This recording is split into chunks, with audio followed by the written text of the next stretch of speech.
Whakataka te hau ki te uru, whakataka te hau ki te tonga. Kia makina kana ki uta, kia mataratara ki tai. E hiake, ana te atakura, he tio, hi huka, hi hohu. Tihe moriora. Kia. Good morning and welcome to the first meeting in a while of the Finance and Performance Committee. It's good to have the committee meeting once again after the lockdown and the COVID period.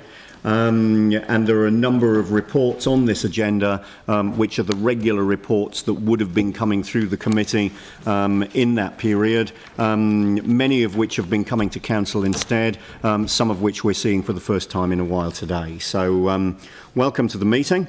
I'll start with item 1, apologies, and I've got an apology for early departure from the Mayor and from Mike Davidson. Are there any other apologies that we need to record this morning? Aaron? Maybe myself if you go late enough into the afternoon. I've got a disability committee meeting. So a possible early departure from Aaron Cowan? Yeah, if you can really stretch this out. We're trying not to, but we'll see how we go. All right, well, I'm happy to move those apologies. Do I have a second? A Sam? All those in favour say aye. Against? That's carried. Declarations of interest. So the Mayor and Deputy Mayor in item 14 and myself in item 18, the Rod Donald Trust. So Sam MacDonald will be in the chair for those items as the Deputy Chair of the committee. And if there are any other interests that become apparent as we move through the meeting, nobody's raised anything so far, but if there are any other interests that do become apparent as we move through the meeting, please make them known. Confirmation of previous minutes. So these are the minutes from the 5th of March meeting. I'm happy to move those. Mike Davidson seconds. All those in favour say aye. Against? That's carried. Public forum. There are no public forum presentations. Deputations by appointment. There are no deputations this morning. Presentation of petitions. There are none. So that brings us to item 7, which is the Performance Exceptions Report for May 2020. And Peter, welcome to the table.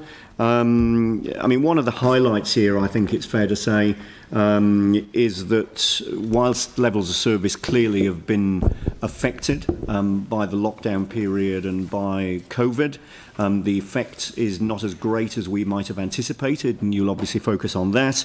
And also the other thing to note is that this is the first time we've seen this report fully updated with the results of the residents' survey. So, Peter, I'll hand over to you at that point for some introductory comments. Thank you. Thank you. To take up your point, I personally would have expected a bigger hit on our services from the lockdown and from the resident survey than we've had. The results at the end of May are about 76%. In some years, without COVID, we've come as low as 78, 79. So we've actually maintained momentum around our services over the lockdown pretty well. Now, obviously, the resident survey was a bit grim in places, but taking that into account, we've come through the COVID period pretty well. It's something that I have heard anecdotally a lot from the community, that they're unaware that council continue to operate through the lockdown, but that's in fact the case. So to step back, this report is the organisational performance against the organisation's performance targets. It's at a high level. As I said, our overall result for levels of service is basically the same as April, around 76%.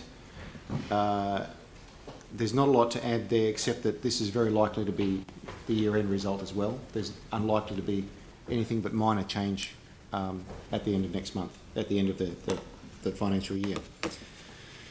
In terms of capital, watchlist projects are at, call it 70% to round it out. Compared to 73 for April, so in other words, very minor change there. And cycleways are at 83. They have come through relatively unaffected by the whole series of events. Those figures are also likely to be year-end figures in the next report. Moving through now, The exceptions in terms of capital, Ruth's report goes into them in a great deal of detail. This is just the high level stuff. We're presenting a picture here of the original baseline, so what you set out in the LTP, the current baseline if it is moved, and the current forecast. If there's any questions on any of the detail behind those projects, I may not be able to answer them directly, but Ruth is here and she would be able to. There's probably not a lot of point in dwelling on the attachments. The levels of service trend graphs show the situation to be stable. The exceptions are attached, and as usual, I'm happy to field the questions I can about process. We will have the managers here of all exceptions for the year-end report. So if there's a need to go into any exception and understand what it means or why it happened or what can be done to intervene, they will be here for next month's report around all the exceptions.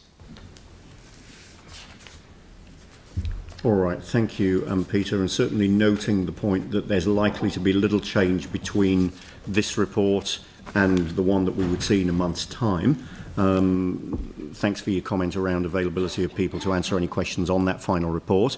But we do have the opportunity for some questions today. Pauline. And these are takeaway questions I don't think you'll be able to answer. Well, the first one, which is on page 30, and it's just mentioned the age dating of our water will take considerably longer, so I'd like to know if there's an approximate date that we will know that age dating, please. And then down to page 31, the wastewater collection, treatment and disposal with the CCTV budget is insufficient to support the goal. So is that going forward? Is that currently now? And also noting that we'll have to put a bid in for the LTP if we want to consider that for 600,000. I think we definitely need to take a note of that, because to me this is really important work that we do. So are we currently, have we discontinued that work currently, or is it still going on? I'll have to go back to the manager to get the detail on that. Thank you. All right, thank you. So, yeah, if there are questions that are not able to be answered in the room today, if we can get the answers circulated, and particularly if we can anticipate information needing to be provided when we consider the end-of-year position. Thank you. Yanni. Can we please get information back on page 36, 37 around what the high-risk sites are for the Resource Management Act / clean fill inspections, and can we get some more detail about why that program has lagged so much? I'm just mindful of the fact that we've now got air quality in Woolston, for example, that ECAN's identified as being very breaching, I think, World Health Organization standards, and that's a location where there has been a number of clean fill sites in the past. So I just want to ensure that we can get visibility of what sites we've got identified as high risk, and actually reading that comment, it seems like there's a more systemic issue, not just the COVID-19, as to why that's not being done. Okay. So I'd really like to make sure that we're on top of that. I had another question on page 32, I think it is. Sorry, there was just one around parks volunteer hours, and it says we're not going to meet the target, and I accept that, I understand with COVID-19, but it's got the measure listed as 0, and I would have thought we would have done some work, so it should be higher than 0. It just didn't seem right, so I'm just flicking through the pages. It's the parks performance measure of volunteer input. Which page is that on, Yanni? Sorry, I was just trying to... 37. 38. Thank you. Measure 6.3.7.1, where it says regional parks, 80 volunteer hours per 1,000 people, actual 0, and the comments are 27.1. So maybe the 27's the actual target. I think they simply transposed it because the comment's not a comment, that's the actual. Cool. So, yeah, I just, it still seems quite low, but it would, yeah, I don't know about others, but yeah, I just... Well, volunteerism is down across communities, and the lockdown made it impossible as well. So that may be the obvious explanation, but I'll go back and check with Andrew. This is a 12-month target ending in June, end of June. So for the 9 months before COVID-19, to only have 27.1 would seem still like that's less than half the measure. Yeah, well, maybe that's the information that would come back. But Let's get some information back on it so that we can see it in context. That would be good. Thank you. Jimmy. Okay, thank you. On page 28, this project list, I just want to know what are the criteria, to highlight this project, particular watch list, the capital project, the exceptions. You mean, why are they exceptions? Yeah. Because they're not within their due date. Yeah, but not in due date, my understanding still quite a few, some other project is not, in the due date, etc. It's not only this one, but why just pick up this one? There are I think Ruth can correct me, about 1,200 projects. This is just the watch list group, which is a much smaller subset. Yes. And the exceptions are those which are not on time. But only So- these several projects not on time. The other all on time, or not? No, I don't think that that's the case. Ruth's report covers that in more detail. Yeah. Oh, this one is particular. This is secret purpose. high-level organisational performance rather than non-watch list exceptions, which would run to a very long list. So at the beginning of each financial year, we determine what are the watch list projects. So those are ones that are high public profile or significant investment.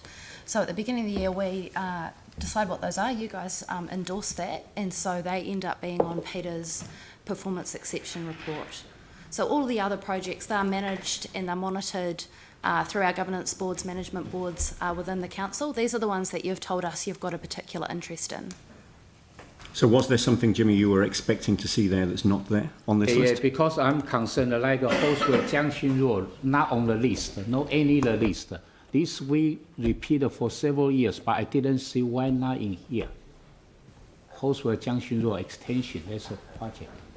So presumably that's because that project is not on this particular list. Why not And of here? course, Yes. taking the point, we decide what goes on that list at the beginning of the financial year, so therefore that determines what gets reported against through this channel Yeah. versus the normal reporting through other channels.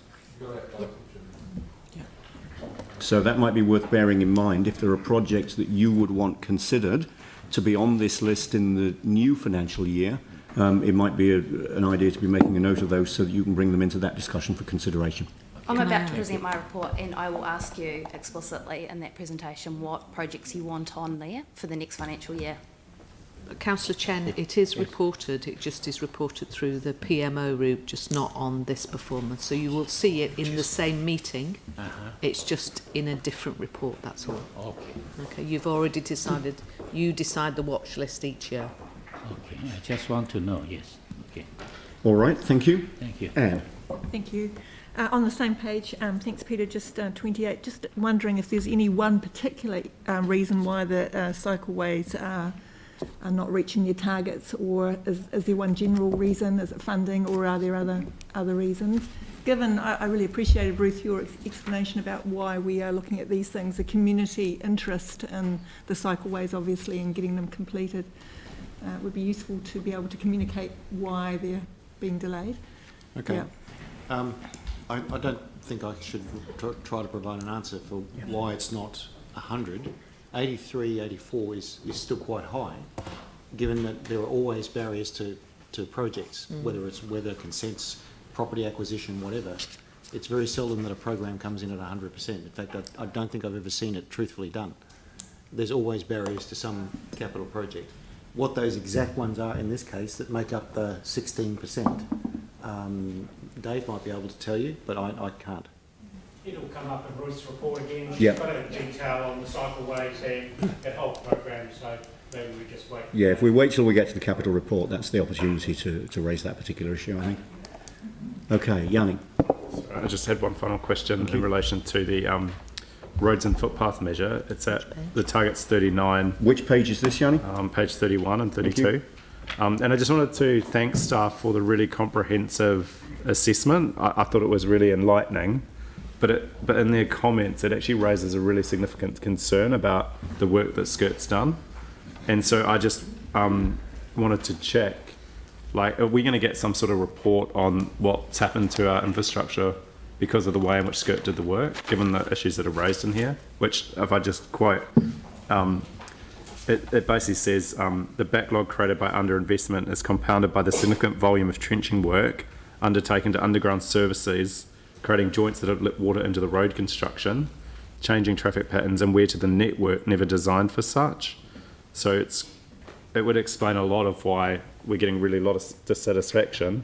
I'm certainly seeing it in my area where the footpaths are just slumping in the middle, but I don't know all the evidence behind it. But it does seem quite extraordinary that we've allowed a technology to be used that's actually damaged our roading, and we don't seem to. I mean, this is good. This is the first time I was aware of that. So I just wondered if there was a report. And the second question is, given that we've got such low satisfaction, both in this and the footpaths, I'm just wondering, when are we getting the CRAF projects that, those business cases, those really awesome business cases that you did around the capital acceleration funding? When can we start seeing some of that money being released going into the roading projects and footpath projects to improve this level of service?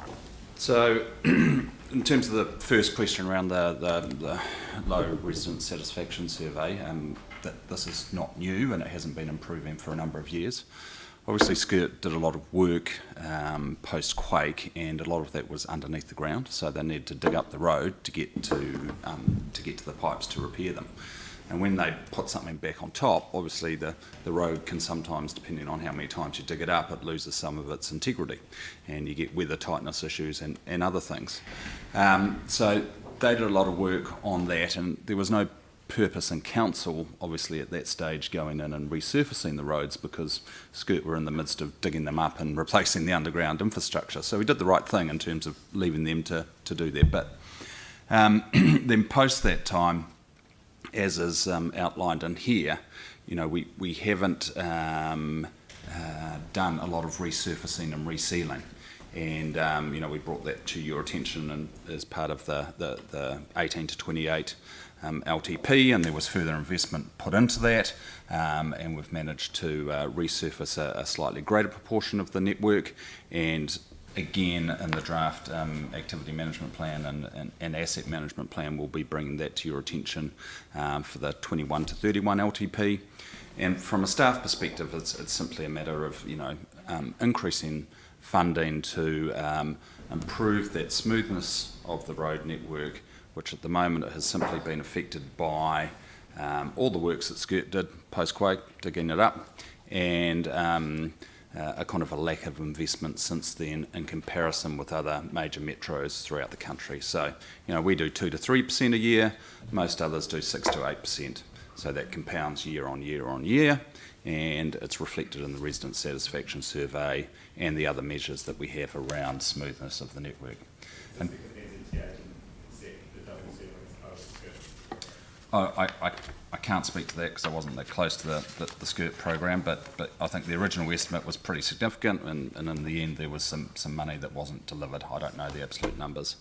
In terms of the CRAF business cases, the money's been transferred to council, and we're scoping that out at the moment. I think this coming financial year we'll probably spend a lot of time working out where we best think it needs to be spent, engaging and getting feedback from community boards and council. So I don't think we'll see a lot of money being spent as part of the CRAF funding in the next financial year. I think a lot of it will be in planning, but in the year following that we will certainly look to ramp up pretty quickly. But we want to still get feedback from the community as to what areas they want that to be invested on. We'd already identified those areas with those business cases, and they were quite detailed. So I guess I was just trying to, given how low this stat is, and given the seriousness of the lack of seal, I just find this.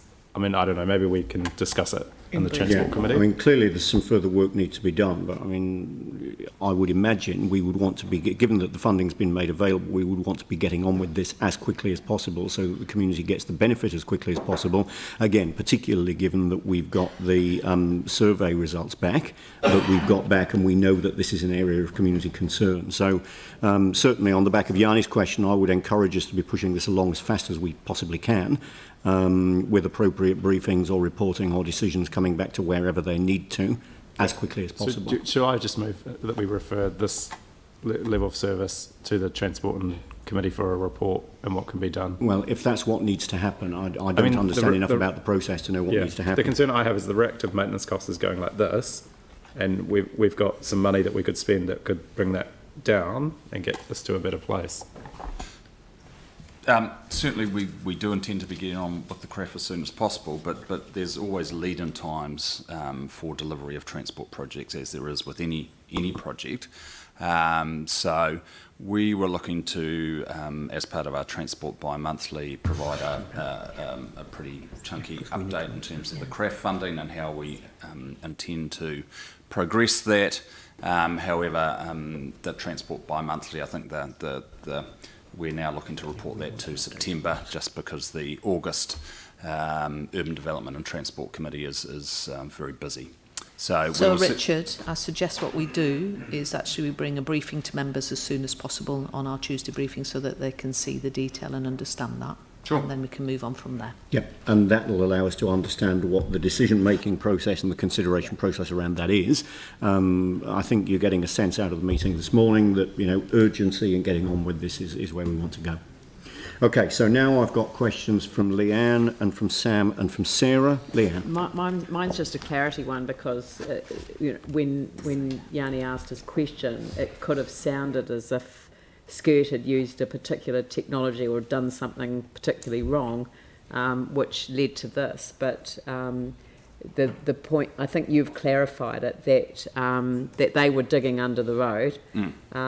They didn't complete the seal, but we weren't doing the second seal. They weren't doing. They weren't responsible for anything other than restoring the basic network under the cost-sharing agreement, which was the fundamental flaw in the cost-sharing agreement. So that's history. Yep. What we have to do, though, is we have to invest extra in the renewals that weren't done over the time because we had an earthquake and basically the money that we had set aside for renewals was what we were investing in our proportion of the costs of renewing the basic infrastructure that had been damaged. Isn't that right? That's absolutely correct. Yeah. All right. Well, So that was a vote of the council, Yanni. all right. So Sam. Mine's just a wee bit of a follow-up to Yanni's. I'm just trying to understand, in terms of that acceleration fund, I mean, that was my understanding as well, was we'd done the business cases, so we effectively knew where we were going to fire the money at. Yep. But from what you've said, it'll be effectively 18 months before we've done anything. Look, it's probably best left to a formal briefing or report to Transport Bi-Monthly, but we've got the money, we're working out a program which is in line with the business case, but there's always a lead-in time before we can deliver transport projects. I mean, under the Local Government Act, and we often do consultation or engagement for these things. That takes a significant period of time, even if the works are pretty minor. Then if you're looking about changing the road network to something which is a bit different to what it currently is, say removing car parks, we often consult on that. There's often pushback on some of that sort of thing, and it just takes a lot of time to get through both the council system. We'll also be applying for NZTA funding, and you'll see from some of the capital watch list issues that takes time as well. So are we currently consulting on anything from that fund? No.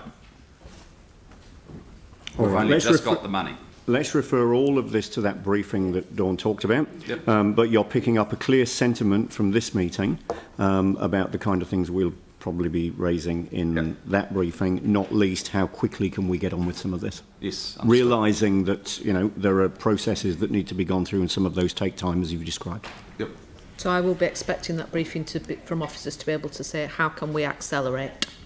Yeah. And here's the solutions to do that. Yeah. Yeah. Yes. Yeah.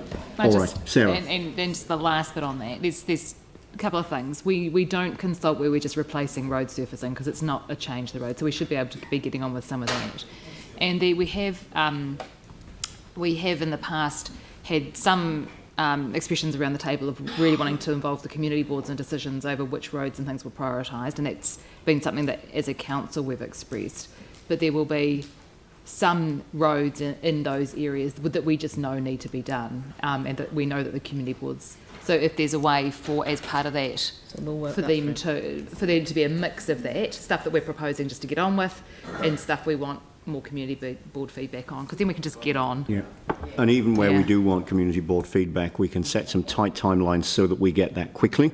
And that's about the way we take those discussions to the community board and expecting a response. All right. Now, that's been a good discussion. And let's see if we can get that briefing locked in as early as possible so that we can get on with this as quickly as possible. That's great. Thank you very much. Any further questions?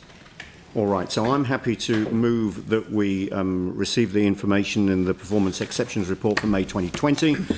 Pauline, you'll second that. No debate.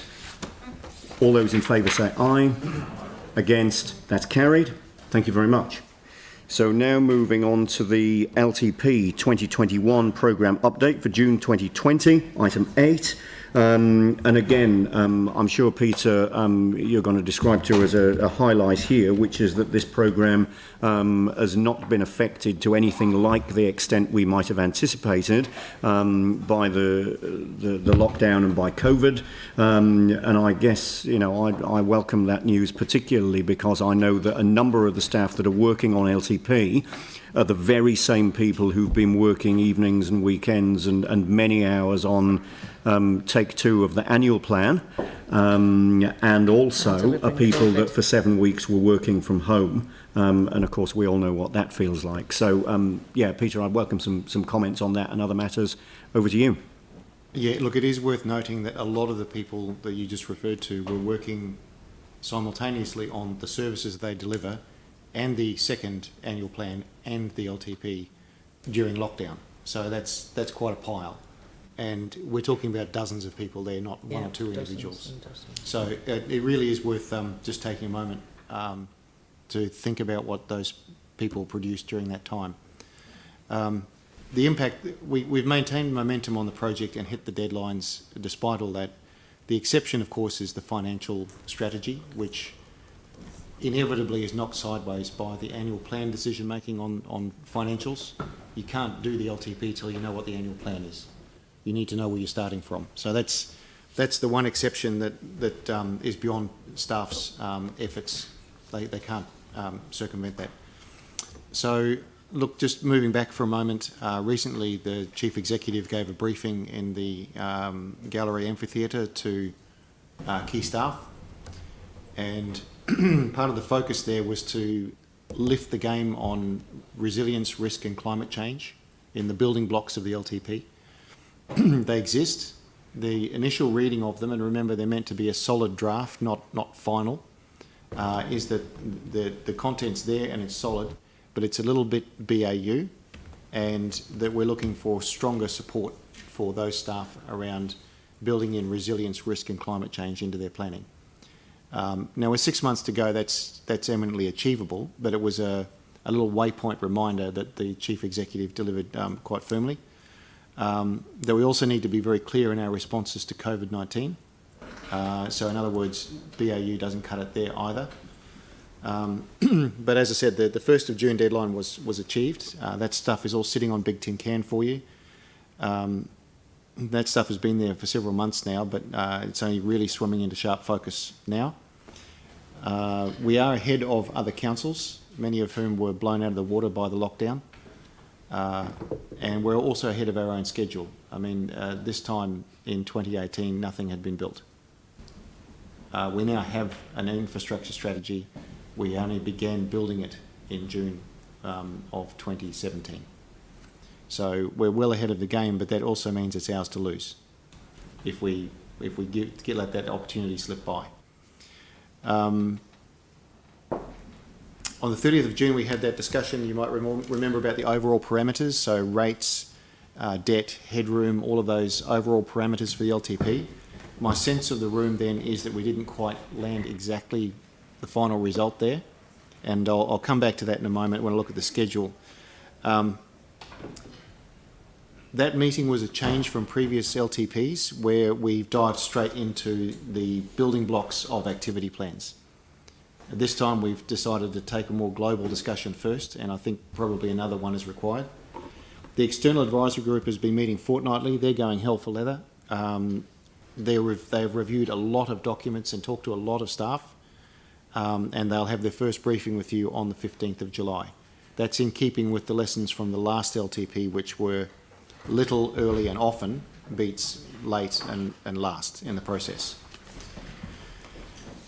Now, if you'll just turn to the attachment, which is a schedule of briefings. These have largely been locked in. The issue that I'd like to raise this morning is that, okay, you have the combined briefing from the infrastructure strategy, finance and capital on the 7th. After that, the intention was to move into the activities. I believe that on the basis of that meeting of the 30th where we talked about overall parameters, that probably another conversation needs to happen in that space. The idea being that we really have a good understanding of the overall blueprint of what you want the LTP to look like and what you want the consultation document to be like at the end. If we understand that well in broad terms, we can then dive into the weeds and the detail. But if we go there first, we run the risk of working through each activity, getting to the end of it and saying it's too much. And then we're in a late, frantic scramble again. So a little bit more time. Honestly, the situation in very simple terms is like a house owner and the builder. You really, as the builder, you really want an understanding of what kind of house the customer wants. And we made a lot of progress on the 30th, but I think, and I might lean to the Chief Executive here, that we didn't quite stick the landing on the final detail. Is that a fair summary? It is. Okay, so what I'm proposing is that we push out those activities. We don't change the meetings because it's been an extraordinary process to get them locked in. We'll simply change the topics and push out that first activity around the gallery and museums, which was chosen because it's relatively small and easy. It's a good starting point for the newer councillors. Push that out and have another discussion around the overall expectations of the Mayor and councillors for the overall LTP and what the consultation document should look like. Is that a fair proposition? I think that reflects, Peter, quite well some of the output from the meeting on the 30th. I think it also reflects the fact that we want to have an overview of the work that needs to be done, particularly in the areas that you've described. We want to have an overview of that, set some overall expectations, take a strategic approach. We want to be ambitious. We want to make sure that we're spending our time looking at those parts of the plan where our time is most valuably spent, and identifying those parts of the work that needs to be done, which probably will bear less discussion, so that we can spend the time on the matters that really matter, where we can actually take a different approach and make the most positive difference. So, I think you've picked it absolutely right. Coming out of that high-level discussion on the 30th, taking a little bit more time to plan the process and the approach will mean we get a whole lot more value from a sensible approach to these sessions, rather than, and certainly casting my mind back to the way we've done this in the past, trawling through a lot of information, some of which may have more value to us than others in terms of realising our ambitions. Okay. So just to add to that as well, Chair, is the opportunity, and I know that's the ambition of the Mayor, is how do we turn this LTP into transformational LTP? We're hearing some of the historical challenges around investment. If we don't actually think about this stuff to change that at this point, those challenges will remain in the long term and will continue. So there are some important strategic questions that you will have and we will have, and we need to think those through to be able to get us in a position whereby we've got the right foundation stones to build the LTP properly. We won't get it 100% right. We're trying to shift the tanker, but I think we can get a long way. Thank you. So, Peter, that was your introductory remarks. Are you happy to take some questions? Yes, please. Yep. All right. Are there any questions on this report? Yanni? Thanks. Have you got a list of work that was requested as part of the LTP that you're tracking, e.g. formal requests from council for work to inform what we're doing, e.g. implementation strategies, Section 70A reviews, and I did have a specific one I'd raised, but I just was interested in that higher general kind of question first. We are compiling a list of items that have been raised since 2018 at any point that may not have been addressed or that have not been addressed and have been basically parked for the LTP. We're doing a sweep of all the documents since then to look for any outstanding actions and tot them up into a list and bring them back to you as part of the LTP. Yeah. To say, look, back in 2018, 2019, this was raised, it hasn't been addressed, now is a good time to clean house on all of those historical legacy ones. So things like our integrated water strategy, things like the implementation plan for that, is that going to be provided as part of the report that we get on water services, for example? No, it normally wouldn't be because we're asking, in this instance, the water area to spell out what they're going to do, how they're going to do it and when, but not necessarily all the operational detail below that. So if you wanted that information, you would ask when that plan is put in front of you, where's this other stuff? So, well, that's what we did. So we gave a time frame of 6 months to get that work complete once we adopted it. But I've never seen that work. And my understanding was, I mean, I've raised this repeatedly. We've done a whole bunch of strategies that have no actions, that have implementation plans that are going to be developed as the next step. But I never know when we actually get to see those implementation plans in terms of what it means for budget. And so I'm really kind of puzzled by that. Well, but maybe we can get some clarity. Don't need to get an answer straight away. I understand your question better now, and the simple answer to that is when a plan comes in front of you and it says, here are the outcomes we're trying to achieve, here are the outputs we're going to deliver, here's the budget we need, the question is simply, where is the implementation plan in all of that?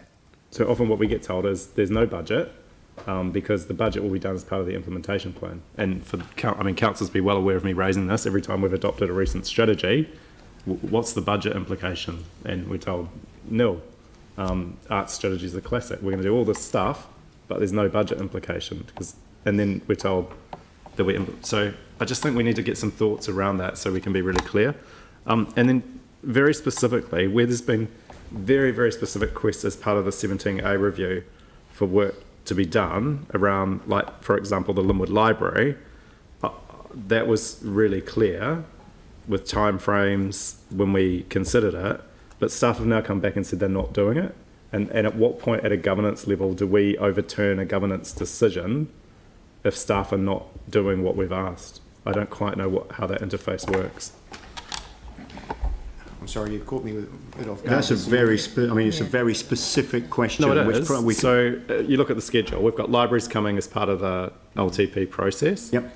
Right? And they're doing Section 17A reviews as part of that. And we'd previously asked that, or were told that it would be done for Linwood Library, that would be done under Section 70A of the Local Government Act to inform the next LTP. The review will be completed by May 2020 for the executive leadership team input and be presented to Council in early June. Work will be commenced in the new year.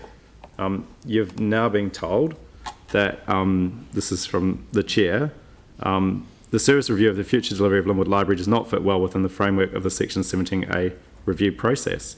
The library is currently undertaking 3 Section 70A reviews, which are close to completion.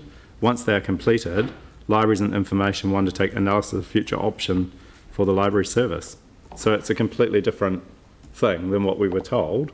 And I just don't know, as elected members, how our decision making fits into either things that have been asked to be happening, not happening, or things being changed. Yeah. So and that's what I was trying to understand. So for the briefing that comes when libraries comes back, is that the time that we go, you're supposed to do this, you haven't done it, then we're going to run out of time, and that's what worries me. Well, but what you just said is correct. The 17As are meant to come back with the activity plan to reinforce the information in it and potentially inform it of any transformation that's to occur around governance or delivery or whatever. Council made the decisions about what will be reviewed under 17As. It's made that decision several times. If someone elects to not conduct one, they really need to come back to council and tell them that. Well, okay. So if there's a specific example, as in Linwood, that needs to be followed up there, then let's do that, and let's make sure that that's done well in advance of us considering the libraries as part of the LTP development. And if there's something that needs to be done, then let's make sure it's done. If there's a good reason why a thing hasn't been done, then let's understand that, so that we've got this discussion resolved before we get to the libraries discussion as part of LTP development. Decisions on 17As can only be made by council. Yes, and Yanni's point, decision on not to conduct a 17A when a decision has been made by council, what's the process for that, and has the process been followed correctly in this case? Let's pick that up offline. I'm aware of the email trail that you're talking about, not least because what you quoted was an email from me to you. Yeah, and you've seen the original. And we'll pick it up. Yeah, thank you. Yeah. All right. Are there any further questions on this report? Melanie? Is there any way to involve like stakeholder groups like the youth or other groups like multicultural in this process, maybe around where the community boards get a briefing or something like that? So they're involved earlier on rather than once we put out the consultation document? You might remember on the 30th I mentioned that there had been quite an extensive game changer engagement plan built for the LTP with focus groups, so communities of interest, better social media, interactive tools around budgeting and participation, and that all got blown away by the lockdown. The budget is still sitting there to run the focus groups, and there were some of the ones mentioned were youth, aged, but it's the usual spread of communities of interest. That money's still sitting there. The comms people who are running it are well aware of it. We're just looking to get back up again, basically get through the annual plan and get through the beginning of the LTP and then kick that whole thing over. But what it made clear to me was that March is a hell of a long time ago, everyone's forgotten, and that we need to bring comms back into the room for them to spell out their engagement process, which has a lot of new elements in it, quite different to the traditional council approach. So I suggest we do that on the 14th of July so you can see that, which is very imminent. Yep. All right, thank you. Any further questions? All right, so I'm happy to move the recommendation that's in front of us. Jimmy Chen will second. Any debate? All those in favour say aye. Aye. Against? That's carried. Thank you. Thanks very much indeed, Peter. And also thank you to the staff that were referred to earlier in the presentation, who have been working on a number of projects at the same time. I mentioned, evenings and weekends and in very difficult and trying circumstances, so it's certainly appreciated. Thank you. All right, so we now move on to item 9, the Capital Project Performance Report. And this is the first time we've seen this report in the new template, so Ruth, you might want to make some comments on that, and also some further additions that we should expect to see to this report in September. So thank you very much indeed. If you'd like to make some introductory remarks. Thank you. Thanks. Good morning, Chair. Good morning, councillors. So on page 69, you will see that there is a summary of changes there. It provides some input kind of around what we've done differently from the previous format that you will have seen for this capital project performance report.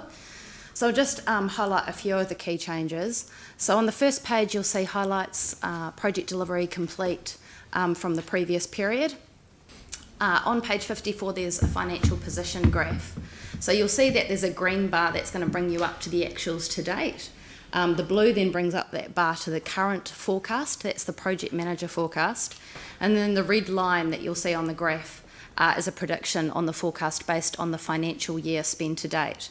Underneath that graph, there's some interpretation as to around deliverability of that project manager forecast, and that's by delivery unit. The breakdown of the council and third-party delivered projects is the same as previously reported in the previous format. And there's brand new information on page 59 around our current project status for in-flight projects. So this is all the projects that we currently have underway that sits in the execute phase. So in execute, that includes design and it includes construction as well. So the project status is set by our project managers in their monthly reports. It considers cost, time, scope, risks and issues. All our red and amber projects, that's essentially just a flag that the project requires attention, and they are all being actively managed by our project managers and our project governance boards. There's a further detail on the following pages in relation to all projects that are flagging red that are over $1 million in total project forecast. So this is really around highlighting some information around kind of those kind of high profile, higher investment projects. Again, they're all actively managed, and there is some commentary there to explain what we're doing to address those projects. So that's a little bit of a preamble around the new format. To speak to kind of the content of the report, the data is captured as of 20th of May this year. Project managers were forecasting 360 mil against a budget of 523 mil at that time. Obviously, lockdown and alert restrictions did impact on our construction program. And we're currently reviewing claims for extensions of time and associated cost in relation to those restrictions at the moment. We don't have full impact visibility of that at present. We are working to bring that together, and we will provide that to the committee when it becomes available. Just note that delays or variations to cost may not necessarily impact on the total overall budget or project delivery complete. We do try and look to identify efficiencies in our projects to reduce the overall impact where we can. Page 56, carry forward and bring backs, 163 mil net carry forward. While that seems reasonably high, we will not be bringing that all into next year's program. 90 million of that carry forward will move into next financial year, and this is as signed off in the revised annual plan currently out for consultation. Moving on to the watch list report. So this is all those projects that have been identified by council as high profile, higher investment at the beginning of last financial year. You'll note that there's 2 projects on that watch list that were directly impacted by COVID. Ferry Road Master Plan and downstream effects Cranford Street. The forecast date reflects the revised construction program. At the beginning of each financial year, we do review this list. And we do have staff recommendations around what we do with this going forward from the July report. So it is recommended that we remove the Riccarton Road bus priority, as well as the New Brighton hot salt water pools, given they're finished. And there are 2 recommendations that we put the Otakaro Avon River corridor on, and the Evans Pass and Dyers Pass safety improvement project, again due to public profile and higher investment. I'll now take any questions. Great, thank you. So if we go right back to the very beginning of the report, obviously there are a number of projects which are now behind where we would have expected to be with delivery versus original forecasting. We've got forecasts in this report as at the 20th of May, and we've got commentary in that first table there, delivery on track to meet current forecast. Again, that's as at 20th of May. Are you anticipating much change in this between now and year end? So the forecast that came out in June is around the same, so about the same carry forward. So we're still on track essentially to deliver to the forecast. Yeah, so what we're seeing in this report is likely to be, give or take a small amount, what we would see as the year-end position. Year-end result, Yeah, all right, thank you. Are there any questions on this report? Jimmy? Thank you, Chair. First one on page 63. The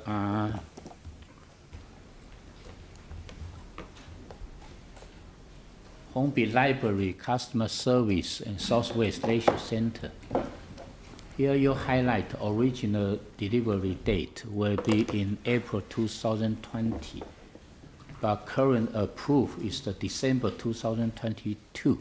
So in here, my question is approved by management level or by governance level? Who approved this one? Delay for 2 years and 8 months. So I understand the original delivery date is from the LTP 3 years ago, and then is that right? Yeah, and then we've re-baselined that based on revised decisions and subsequent annual plans. Is that right? Okay. And the other one, particularly regarding to the potential risk you highlight all risk are monitor and mitigate actively managed by delivered unit. Regarding to this facility, first question is regarding to this couple of years delay, particular focus on the construction cost, the escalations, how to mitigate this effect, how much the cost will be additional cost. I'll need to defer to delivery unit for that.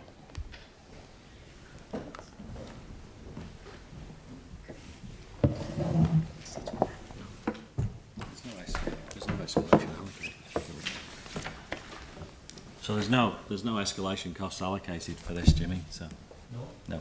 So you mean all the original? The budget is the budget. Yep.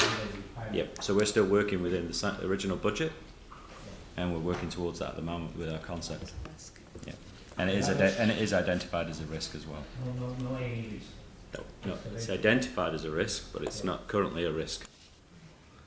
The other one is I remember regarding the spot, they have option for the hydro slide or hydro therapy. I couldn't remember. Those one I remember staff were presented to the local community, particularly they were engaged with some other source of funders, the particular to get more funding. So I'm not sure they told me the normal size and also those pricing reference have not yet to be seen. So I just don't know who will more in order to review this one. Yeah, so hydrotherapy is in the concept design. It's not currently funded, and it's a piece of work that Nigel and his team are dealing with at the moment with regards to how they fund that. But we've made it an opportunity in the delivery of this current concept that there is space for it, and there is an allocated space for it in the current concept design that we've got. Because I engaged with the local community, they told me that they're still waiting for this information.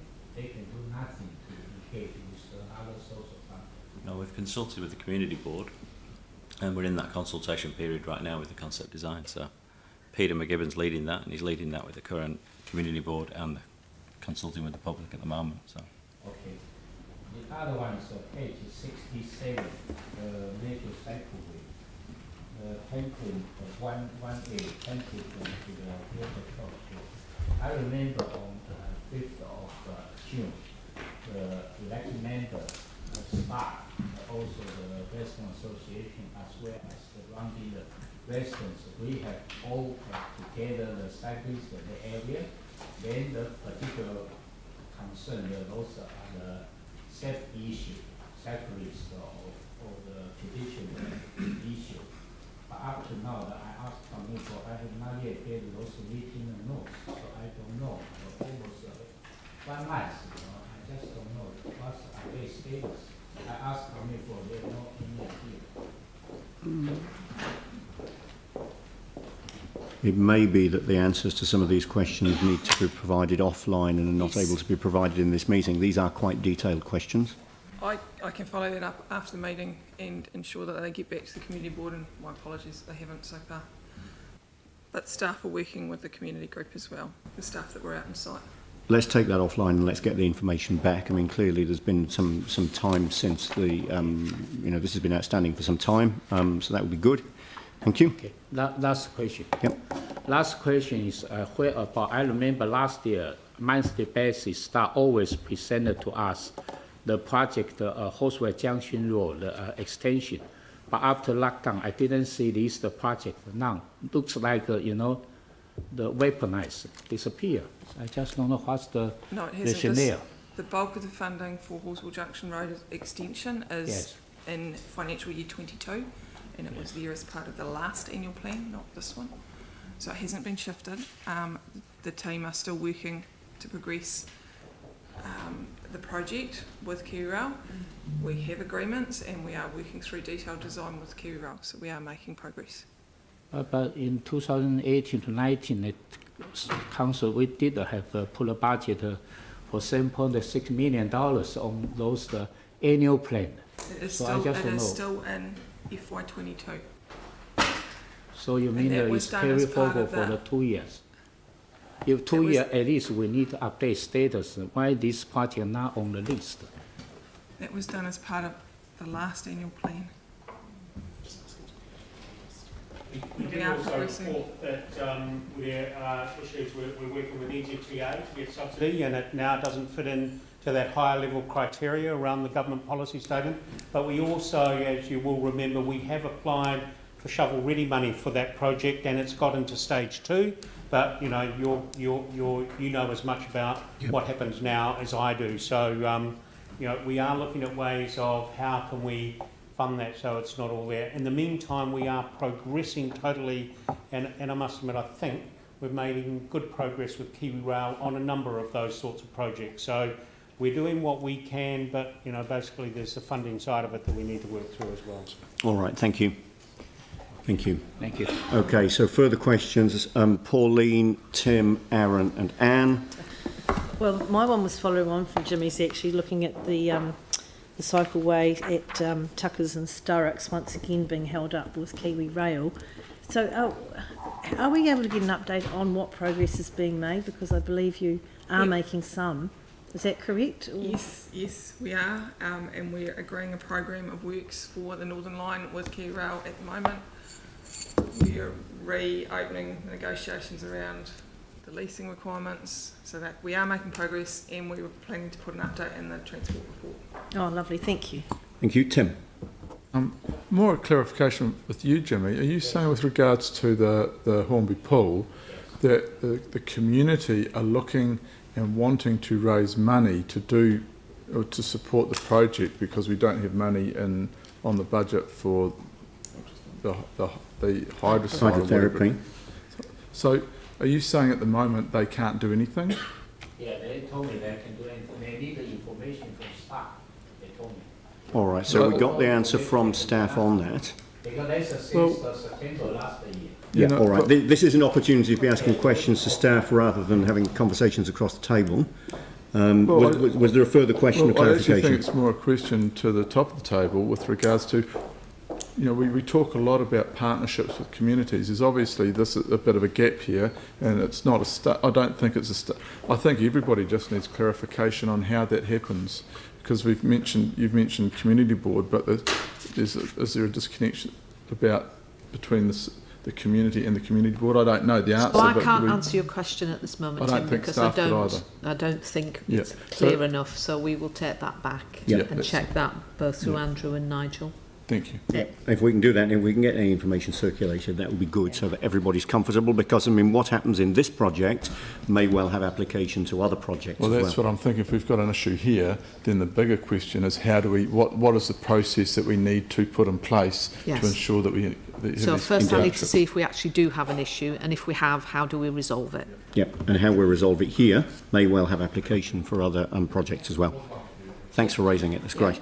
Aaron. Mine's more of a procurement question. On the St Albans Centre, which is a wee bit late and later, it says project completion delayed due to material arrivals. Where are the materials coming from that they're delayed? Is this another one where we're not buying local? We're bringing in something weird and wonderful from the other side of the world? We are, in fact, bringing in a very sustainable green building product out of Europe. We were going to go with X-Lam, so it's cross-laminated timber, the whole structure. Right. It's assembled on site. It went up, it arrived late because the boat coming out of Italy was when Italy was being ravaged. So it's arrived, we've stood it up, the roof's going on, so we lost a bit of time. Contractors moved off site for the 7-week period. Back on site, the timber had arrived, and that's a consequential delay. So when you say sustainable, does that include the carbon miles for getting it here? No. Right, okay. Whole of life, so no embodied energy costs in concrete and cement and bits and pieces. And so that wood manufacturing tech, isn't there a company out of Nelson that do that? there was, and that's who we were going to go with, and they bumped us and then decided to move to Australia, so we had to consequently re-inform our procurement process around a similar product, which is now, unfortunately, coming out of Europe. So only Europe, nothing closer. Exactly. Right. So the budget we had to work within, that was essentially what I think we've ended up with a fantastic solution there, and hopefully you'll be able to get through and have a look shortly. Right, okay. Thank you. Anne.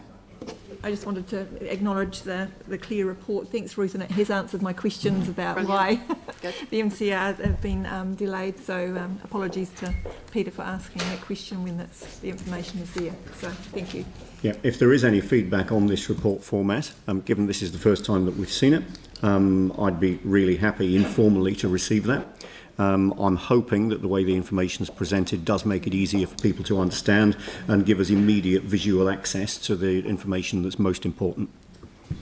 So now we've got Mike and then Yanni. Mike.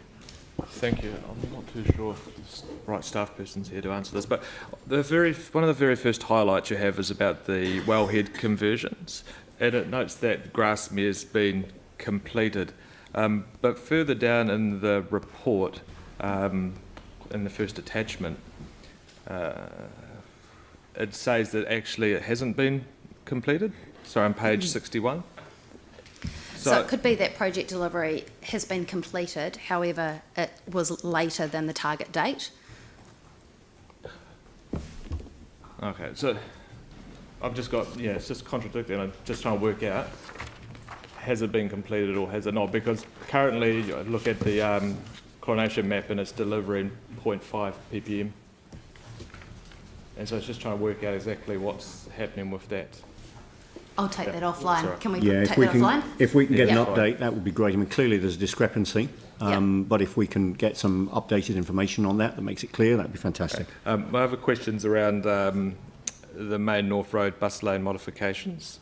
And it's got in there service clashes remain a risk. Is that in relation to the underground services that they're having to...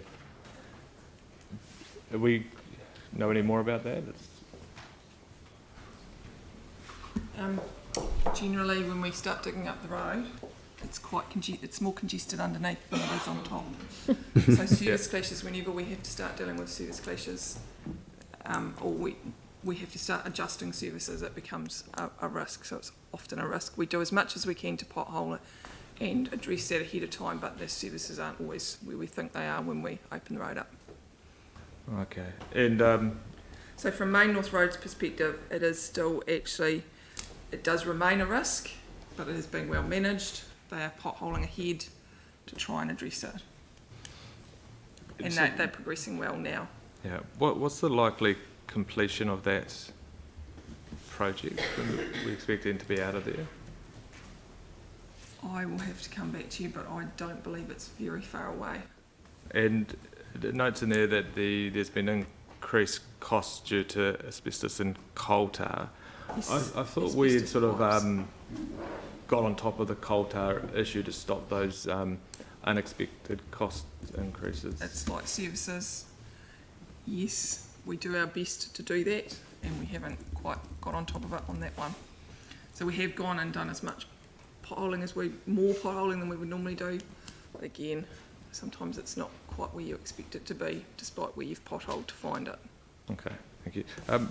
While you're there, one last question. I noticed for transport, there's obviously quite a lot of carry forward projects, 106. What would be I guess, of all the reasons, because obviously there'd be a variety of reasons why they carry forward, what would be the top two reasons that are causing the carry forward? I think that's one for the boss.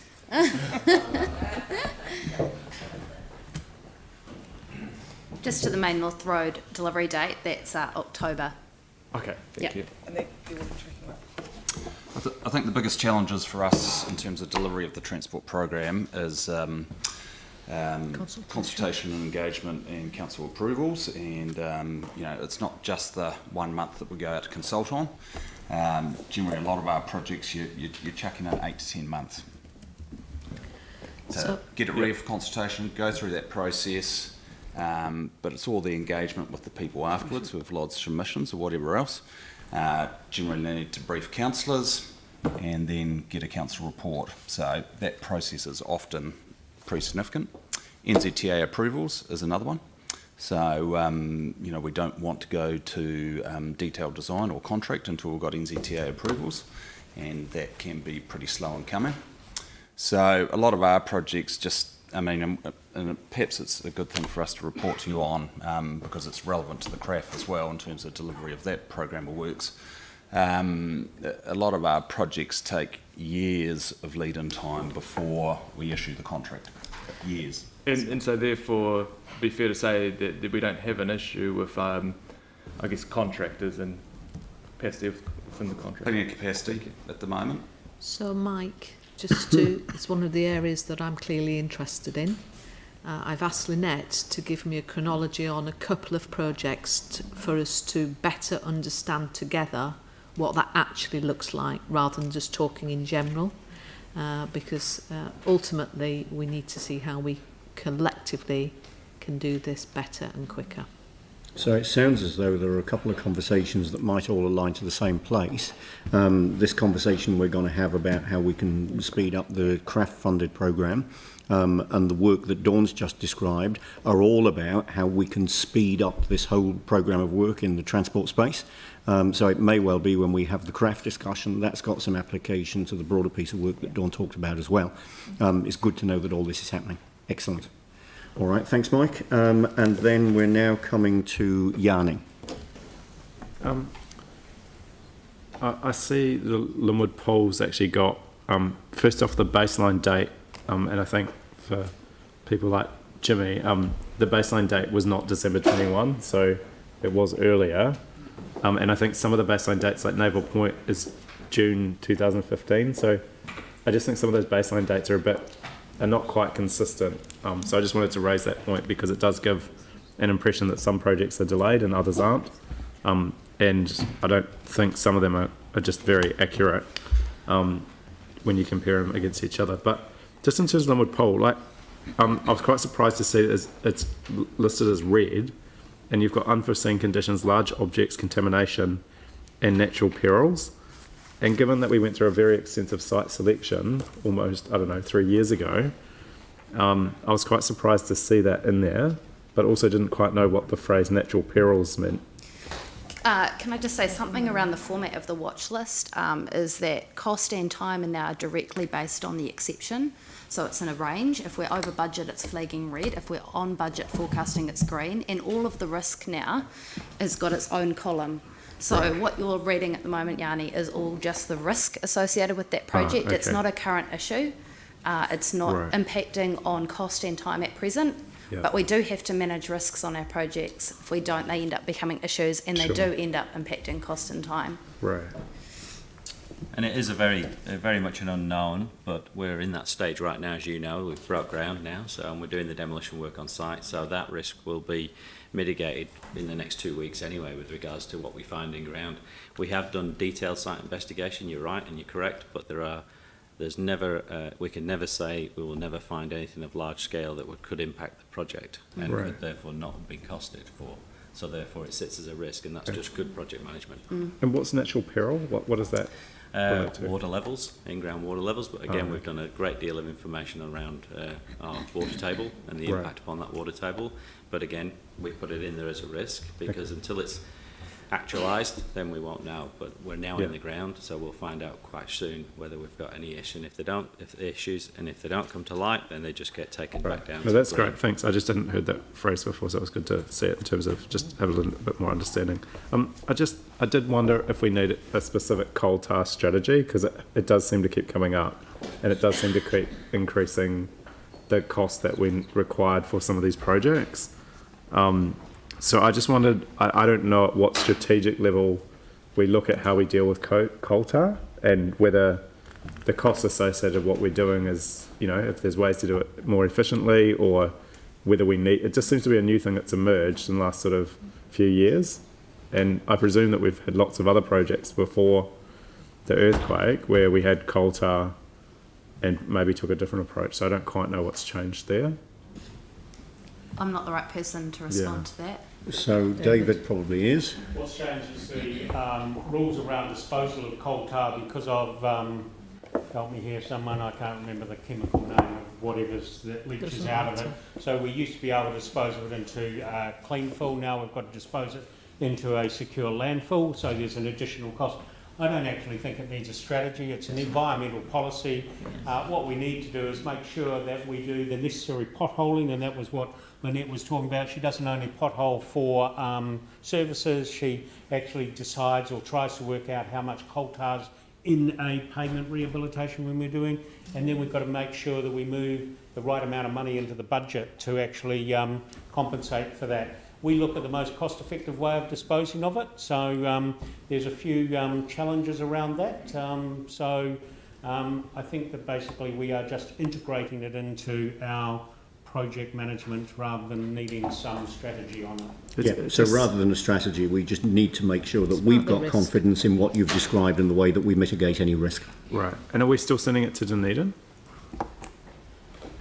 Variety. We have sent some to Dunedin where that's the most cost effective. We are working through a variety of different strategies to see if there are other options that are cost effective. Right.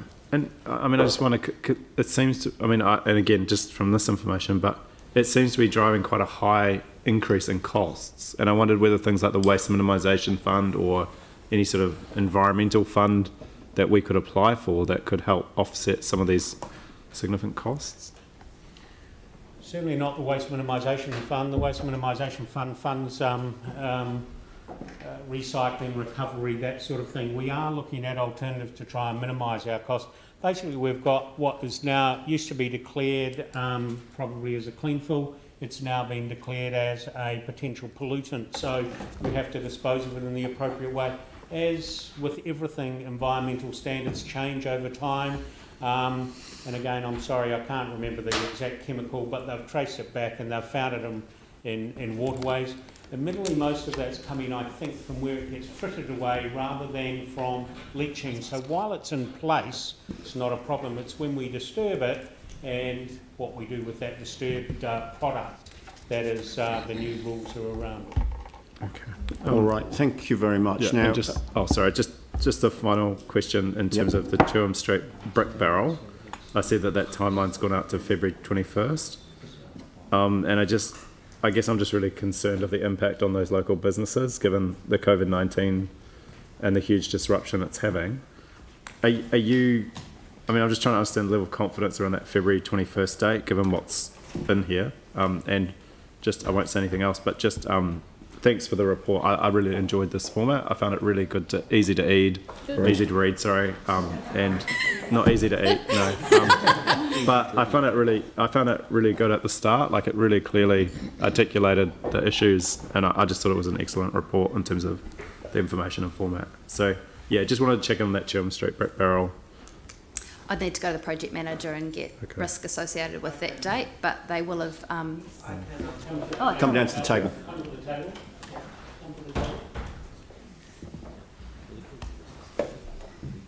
Thank you.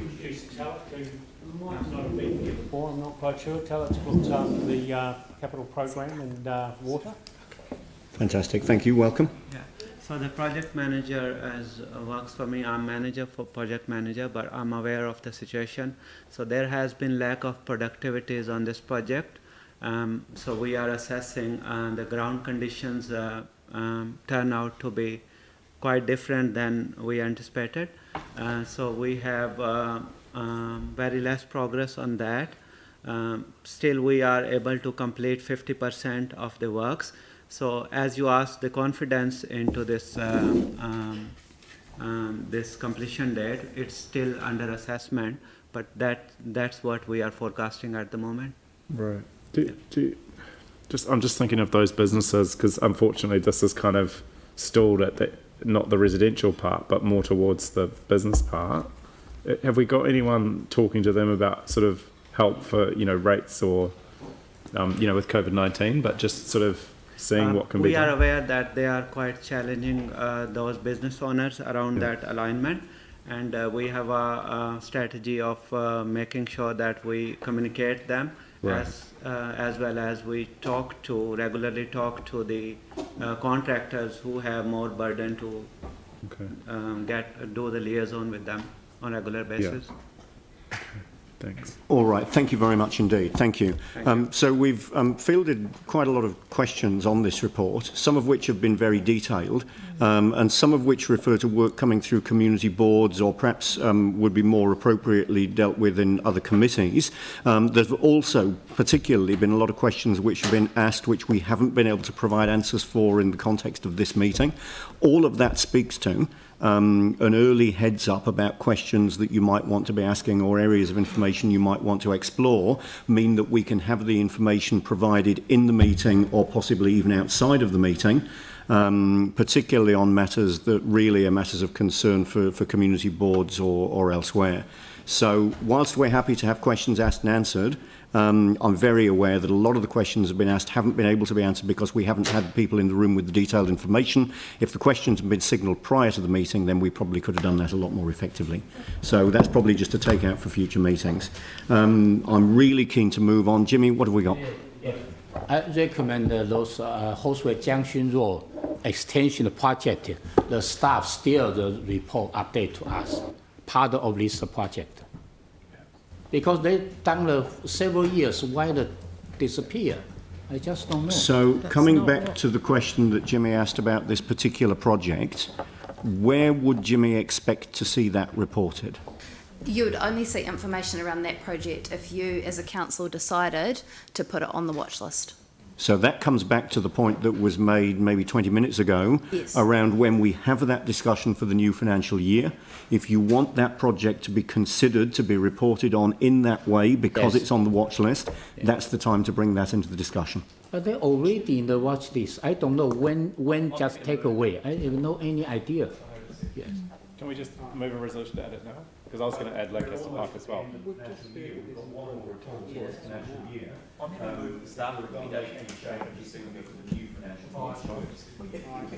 Sorry. So, yeah, I mean, that's the way that I'd far prefer to consider it, making a change to the reporting regime for one more report of this financial year when there's a clear process which has been described to consider putting it in there in the next financial year. And there may well be some considerations as to why we would or wouldn't as well. That would be the time to do that. Yeah, perhaps the question that Jimmy's asking is where does he find that information? Yeah, so I maybe need to get the update status. I can, no other channel can get Right, this okay, update okay. status. Yeah. So it's not in this report. I'm sure we can get the information to you outside of this meeting. The report has been moved by Sam, seconded by Mike. Is there any debate on this? All those in favour say aye. Against? That's carried. Thank you. And if you want to take that offline, Jimmy, I'm sure you can. Thank you. All right, so now moving to item 10, the major facilities elected member update. So, Alastair, welcome back to the table. Have you got any comments you want to make on this one? Just want to say that obviously we've updated this for June. I'd just like to say during COVID lockdown, we're very fortunate that we're in a very much a planning and design phase right across the whole portfolio. The only project we couldn't progress was Metro Sports Facility. So we basically maintained momentum right through, so we've lost no time whatsoever. And in some instances, we've actually concentrated efforts in areas and enhanced our ability to hit the ground a bit quicker. So it has been unfortunate, but it's also been it's allowed us some capability to accelerate as well. So we've done that. So because these are June, it's really any questions more than anything. I mean, I didn't really want to go through each individual project if you didn't want me to. So I don't think that's necessary. We can take the report as read, but let's take any questions on it now. Thank you. Anne and then Aaron. Thank you. I think Jimmy will say the same thing, but there's confusion about the Hornby Library Customer Services and South West Leisure Centre.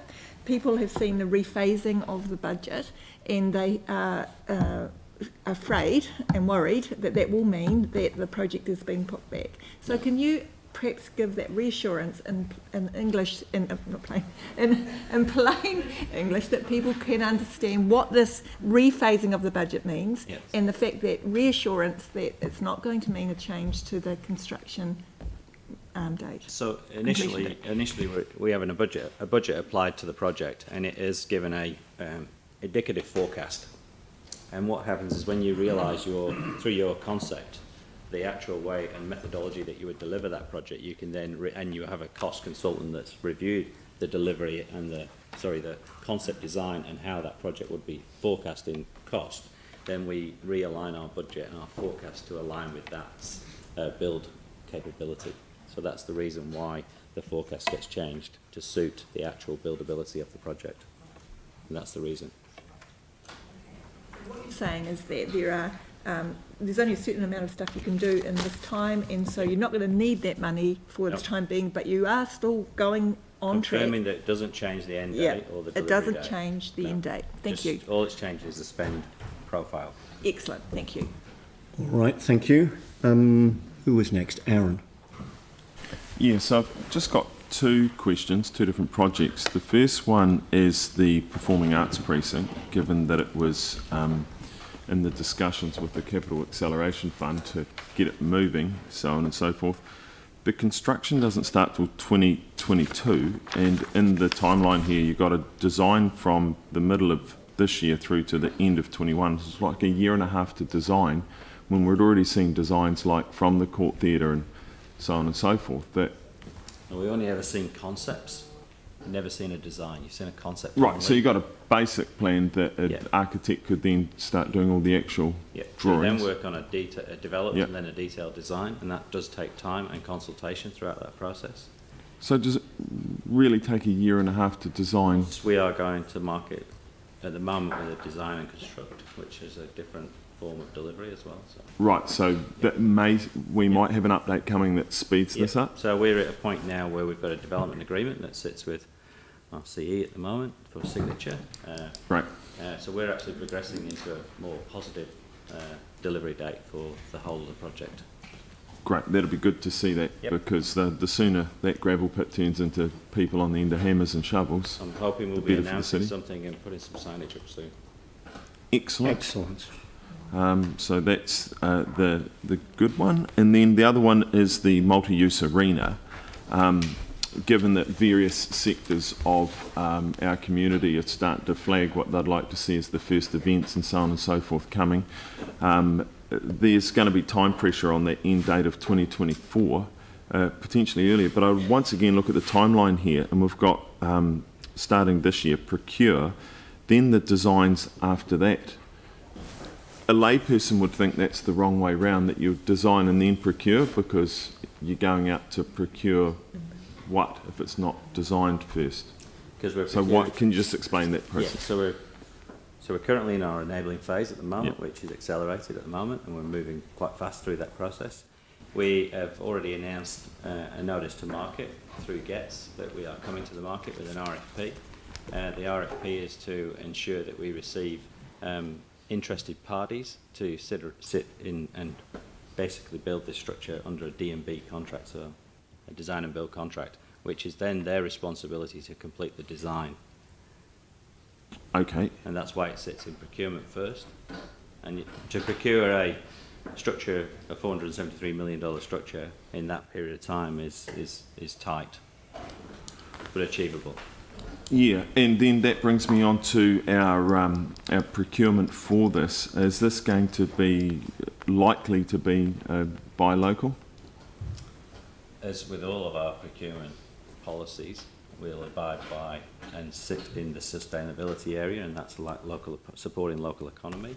So all evaluated and measured against those categories within the procurement policy. Yeah, because the importance of that's changed considerably, of Absolutely, course.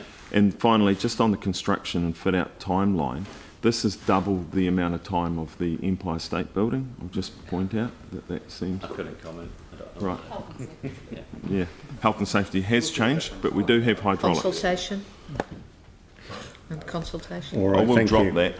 Are there further questions on this report? Jimmy. Regarding to those major project, the master schedule, some of the different kind of the stage, you have planning and the concept design, detailed design, construction. Some of them have overlap, but maybe just overlap 1 month. Some of them no overlap. I just want to know what's the criteria regarding to those projects. Some, for instance, Linwood 1, they have planning, their concept design, overlap 3 months. Then they go to detailed design, overlay with concept design, couple of months, then can go ahead, speed up the progress, etc. But some of the projects didn't. What's the criteria? Which projects are you particularly talking about?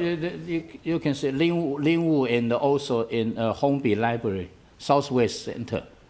So Linwood's in construction now. Planning one in the third quarter, 3/4 planning. But concept design can, from the beginning of the third quarter, just go ahead. They can overlay, speed up the progress rather than just waiting in there. Because these projects will be crucial for the community. We need to follow up.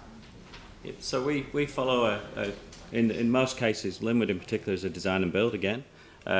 Hornby currently is a design and build. So again, we develop the concept design, we go into consultation, we get approval, and then we will go to market. And in that time, we probably, while we're going through the consultation process, if we can go to market with comfort that we will deliver that concept design, then we'll go to market and we procure the services required to deliver it, which if it's a design and build, then it is a design and build, and they are the responsible entity for the design of that building. So in some instances we can overlap, and what we generally do as well as we hit the ground running, particularly like Linwood, we do a staged consent process. So it means the level of detail goes through each of those staged consent processes so we can achieve our accelerate our production and delivery, but also try and improve our delivery date. All right, thank you. Now, Tim. Yeah, just with regards to the design and build, so that will be going out in due course, and you've put up a flag that it's happening, it's coming out. So all those parties that will be interested will be, I take, will have an idea of when it's coming out. So whether it's CPB or whoever it is, it's irrelevant. Well, so the South Island as a whole has got probably Queenstown, Invercargill, Dunedin and Christchurch have got in excess of $2 billion worth of work in the South Island. So our tier one contractor range is reasonably happy at the moment because they've got quite a lot coming to the market, which will give them some good forward workloads of between 5 and 6 to 7 years in some cases. So we need to tell the market that we're coming. So through normal networks you can do that through just conversation, but in the general form you would notice through GETS, inform the market is then informed. Thank you. Yeah. With regards to the timeline, the local events community, and I'm not talking the show type, I'm talking the cogs in it. When will they be? Because they've all said that they missed out with the town hall, and they want real input into the stadium because they can make it easier in a sense with the design, so it's more, I guess, future-proofed for when Auckland do have a waterfront roofed stadium in the next 20 odd years, that we can stand up against it. So when was this process? Because if we hand it to a contractor for design and build, are we going to lose control of that or say in that? No, I think there's still an engagement process that has to be undertaken and a communications plan for the delivery of a project. Are you talking about the stadium? Yes. The arena, yeah. So I'm pretty sure we will be communicating with all of the entities within our region as to what this looks like and how it feels. So it's a part of the engagement process that's in the engagement plan. So. Do we have an idea of the timeline of that? I couldn't tell you off the top of my head, to be honest, but I can certainly find out for you. Okay, that would be good because there has been a bit of faith lost, and it would be really good because we'd need to have it, above the borderline. Yeah, I'd be interested to know who it is that's the concern, because we do communicate quite regularly. So we are talking to a lot of people and communicating to the people that need to hear, as far as we're concerned. So certainly through the consultation process, definitely we spoke to everybody. So it'd be good to focus on who those people are that feel they've missed being informed. I'm more than happy to put forward those. Yep. All right, that's maybe a conversation to take offline. Phil. Thank you. With enabling works or early works, is the roads getting stopped now? When will people see the fence go across the roads and the whole thing shut down? So they can't drive through those two roads that are going to get shut down, so they can see something happening. So as you know, Phil, there's a reasonable amount of work that has to occur. We've just finished our detailed site investigation, and the core sampling for the roads is just completed, and we found that we've got minimal contamination. One road in particular is coal tar affected, but the other road isn't, which is good. We're just reviewing that information at the moment. We're working with Linz at the moment regarding the legal road stopping of those roads. So it's a piece of work that's in play and it sits in the enabling phase. So I can't really give you an exact date because it's as you know, there's some complexity with regard to road stopping. Yeah, so, yep. That's the road bits. As far as contam on the dirt, so to speak, It's reasonably good, to be quite honest. We've found no major issues. In fact, Lee, who's coming up shortly, has been looking after the DSI for us, and we've found that the results this week. I think overall it's not too bad. Could have been a lot worse. Yep. Thank you. All right, thank you very much. Now, I'm keen to move this on because we need to take a break for morning tea to keep the time for the rest of the meeting. No further questions? I'm happy to move. You're happy to move. I'm happy to second. No debate. All those in favour say aye. Against? That's carried. Thank you very much indeed. So we will take a break for morning tea. When we come back, Sam will be in the chair. The first thing he'll do is to bring us into public excluded for the next part of the meeting. We will then come out of public excluded to deal with the 3 closeout reports. So that's item 11, 12, 13 and 15. And then we'll go back into public excluded for the remainder of the meeting. We've just got externals for the next part of the meeting who are tied to time. So we'll take 15 minutes for morning tea. So that'll bring us back at 11:20. Well, the other thing is, I mean, you're quite right, but we'll also have a public presentation on the Christchurch Foundation Correct, as well. yeah.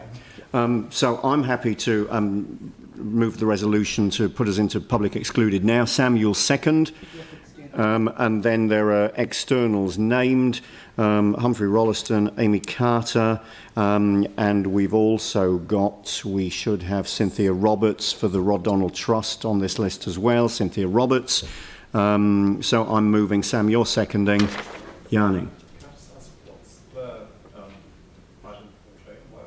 Yes, for that. So there's a briefing from the Christchurch Foundation, which you'll notice there's a clause in the report which relates to a further piece of work from the Christchurch Foundation, their forward work programme. If we can just scroll up, it's there. Up. Other way.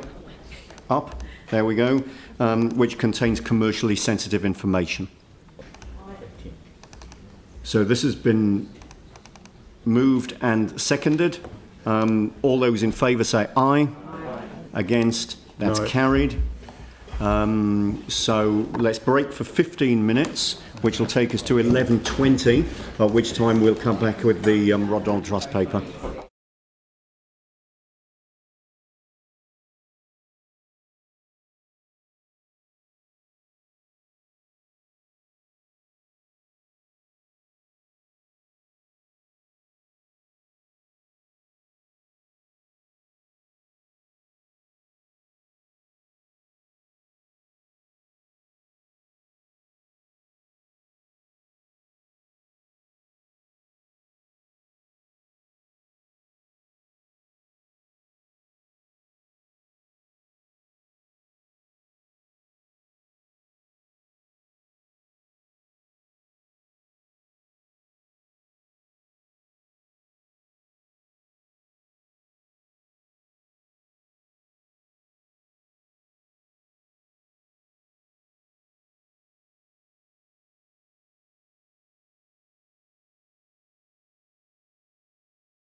says it's publicly open. Yeah.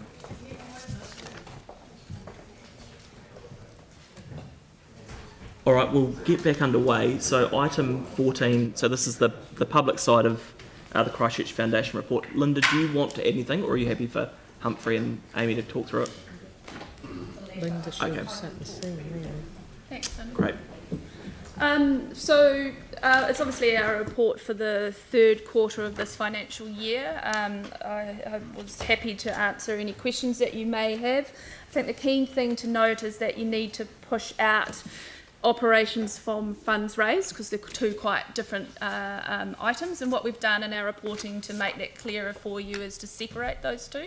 So you'll see a consolidated page and then an operations budget, which for good reason you'll be interested in, which is on the last page, which shows how we fund, how we operate, including contributions from other donors and partners and pro bono services as well.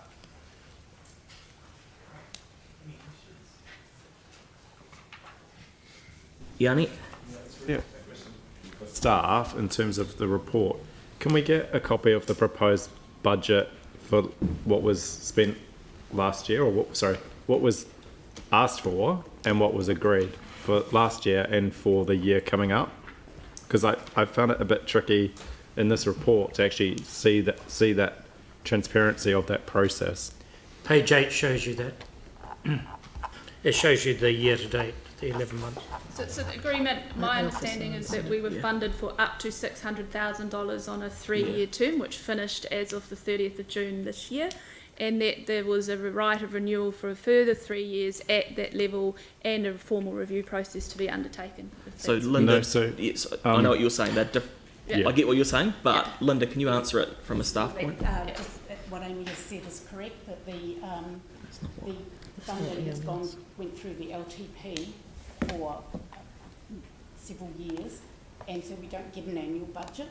They're not a CCO. The foundation is not a CCO, so I don't have that. I don't have an access to that sort of information. So part of the trust agreement, as I understood it, was an annual process by which the foundation submitted a proposed annual budget, and staff by the end of May were to consider it and either approve or feedback. Well, that hasn't been the process that's been followed.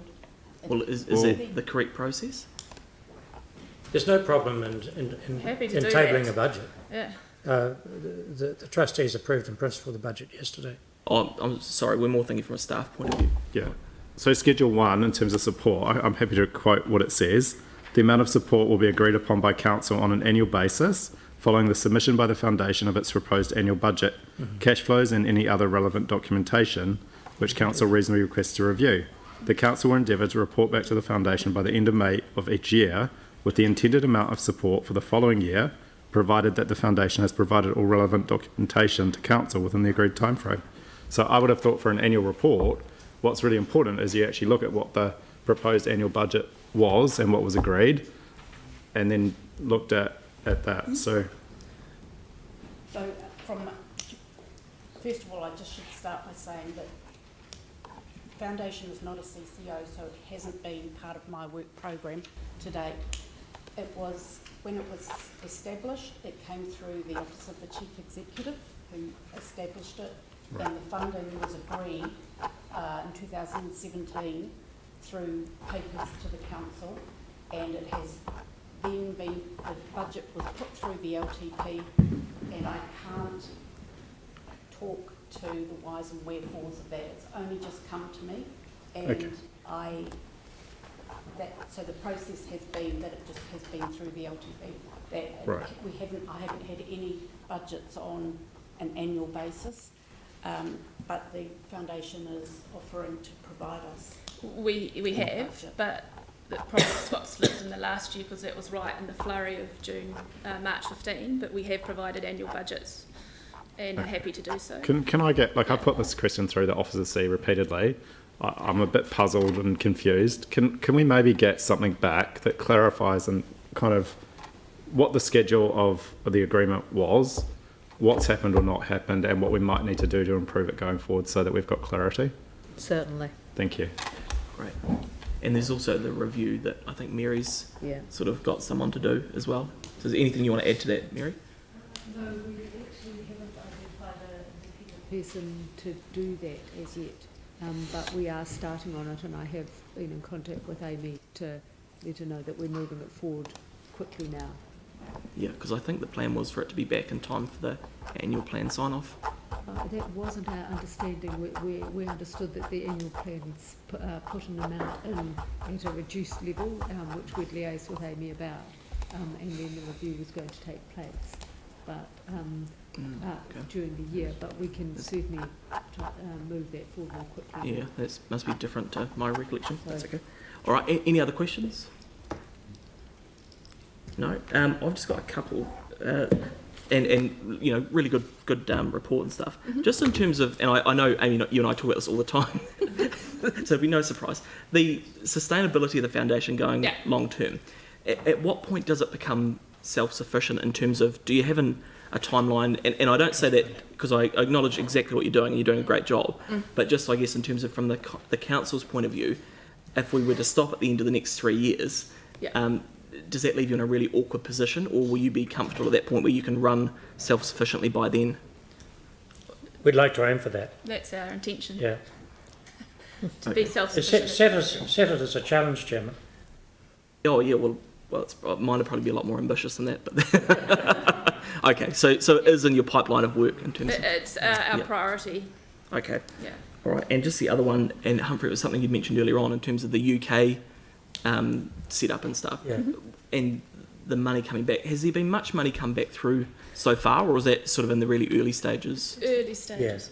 Early stages. So we're lodged as a UK entity. It took 9.5 months to get bank accounts. Things don't move fast over there. So we now have a legal entity, and we've lodged for charitable status.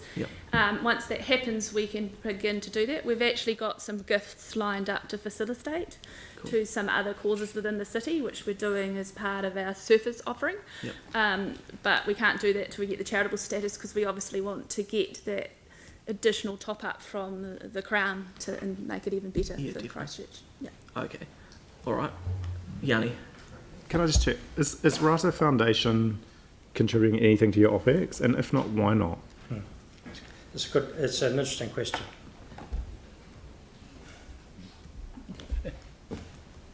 Have you applied, or? We don't, No. they're not, funding for operational overheads when we're fully funded by council would be a big ask for Rata. So it's a bit of a catch-22. So Okay. I just recall when we were establishing it, the whole idea was a partnership with Rata.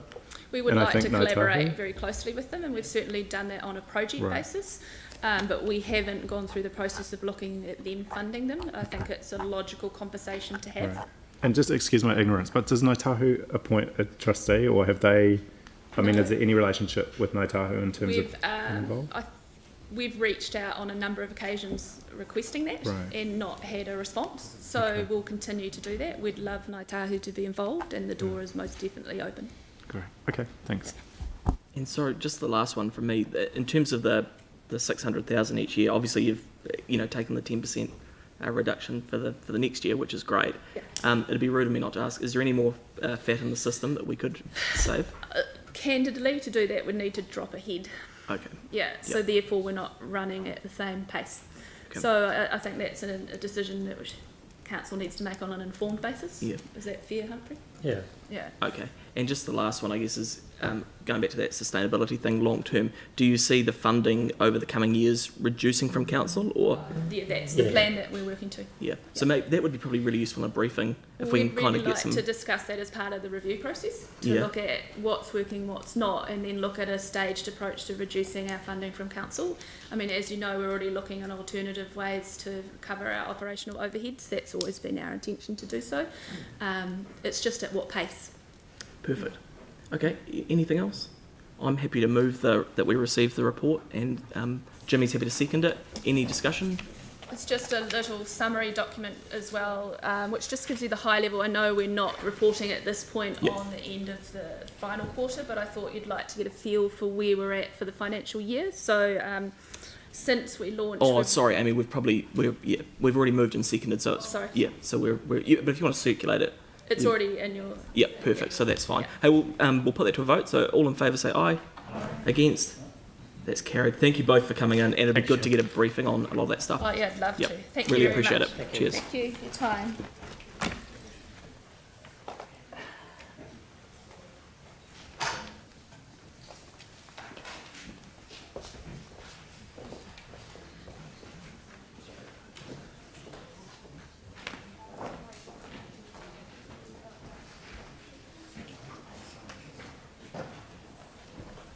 So thank you, Sam, for chairing that part of the meeting, which of course was necessitated by my interest in those items.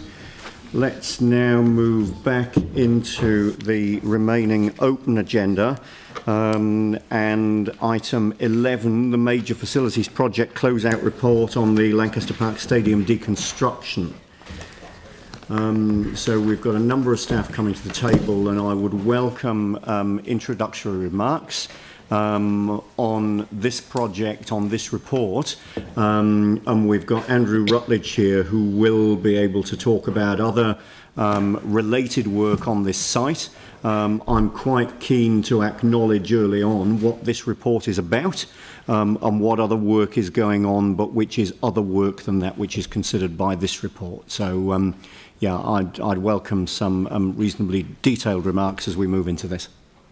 So my intention is just to introduce the closeout report for the demolition phase of this project.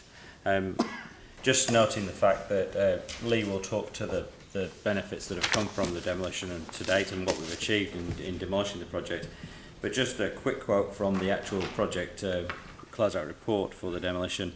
You know, the demolition of Lancaster Park was one of the largest structural demolitions in the country. It was carried out by a small team of dedicated personnel with the sole task to respect the history of the venue, minimise the disruption, seek value and reuse of materials, and limit impact on landfill. We've maximised community engagement, sustainability, collaboration across council, and value for money and the cost recovery. Andrew's going to talk quickly about the next phase, and then Lee will talk to the closeout project and the benefits realised. Thanks, Alastair. Thanks, councillors. Obviously, there's a lot of public interest in this location and the future of Lancaster Park. So I am here to answer any questions about that. The substance of this report is about closeout, of course.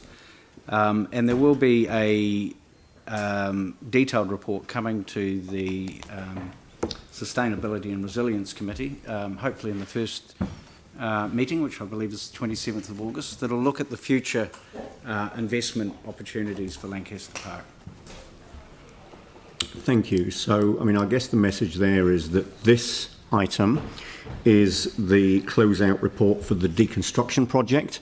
There will obviously be that opportunity when that detailed report comes to Sarah Templeton's committee to get into the matter of the future and the future use of the site.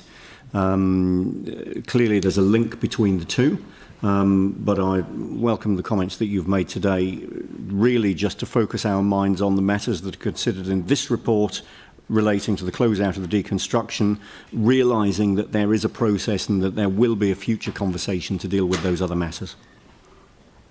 Thank you. I'll take it really the report's been acknowledged and read by everybody really, and I just really kind of just open up to questions for it really. All right, that's fine. Thank you. So let's now move to questions. Tim. Look, congratulations on getting under budget by quite some amount.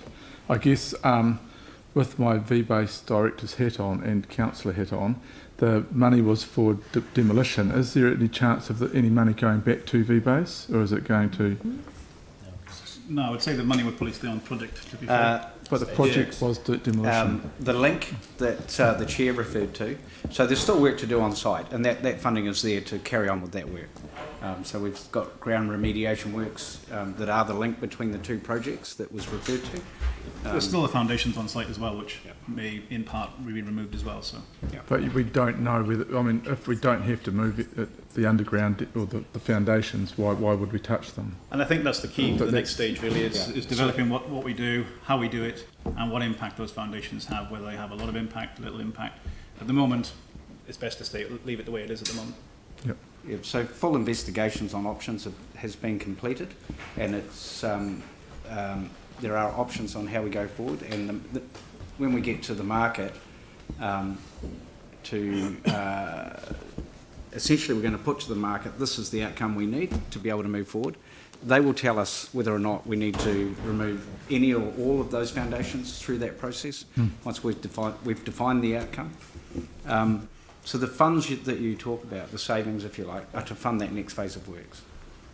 And it's quite important that those funds stay there. Thank you. Yanni. Thank you. First off, can I just commend you on the demolition?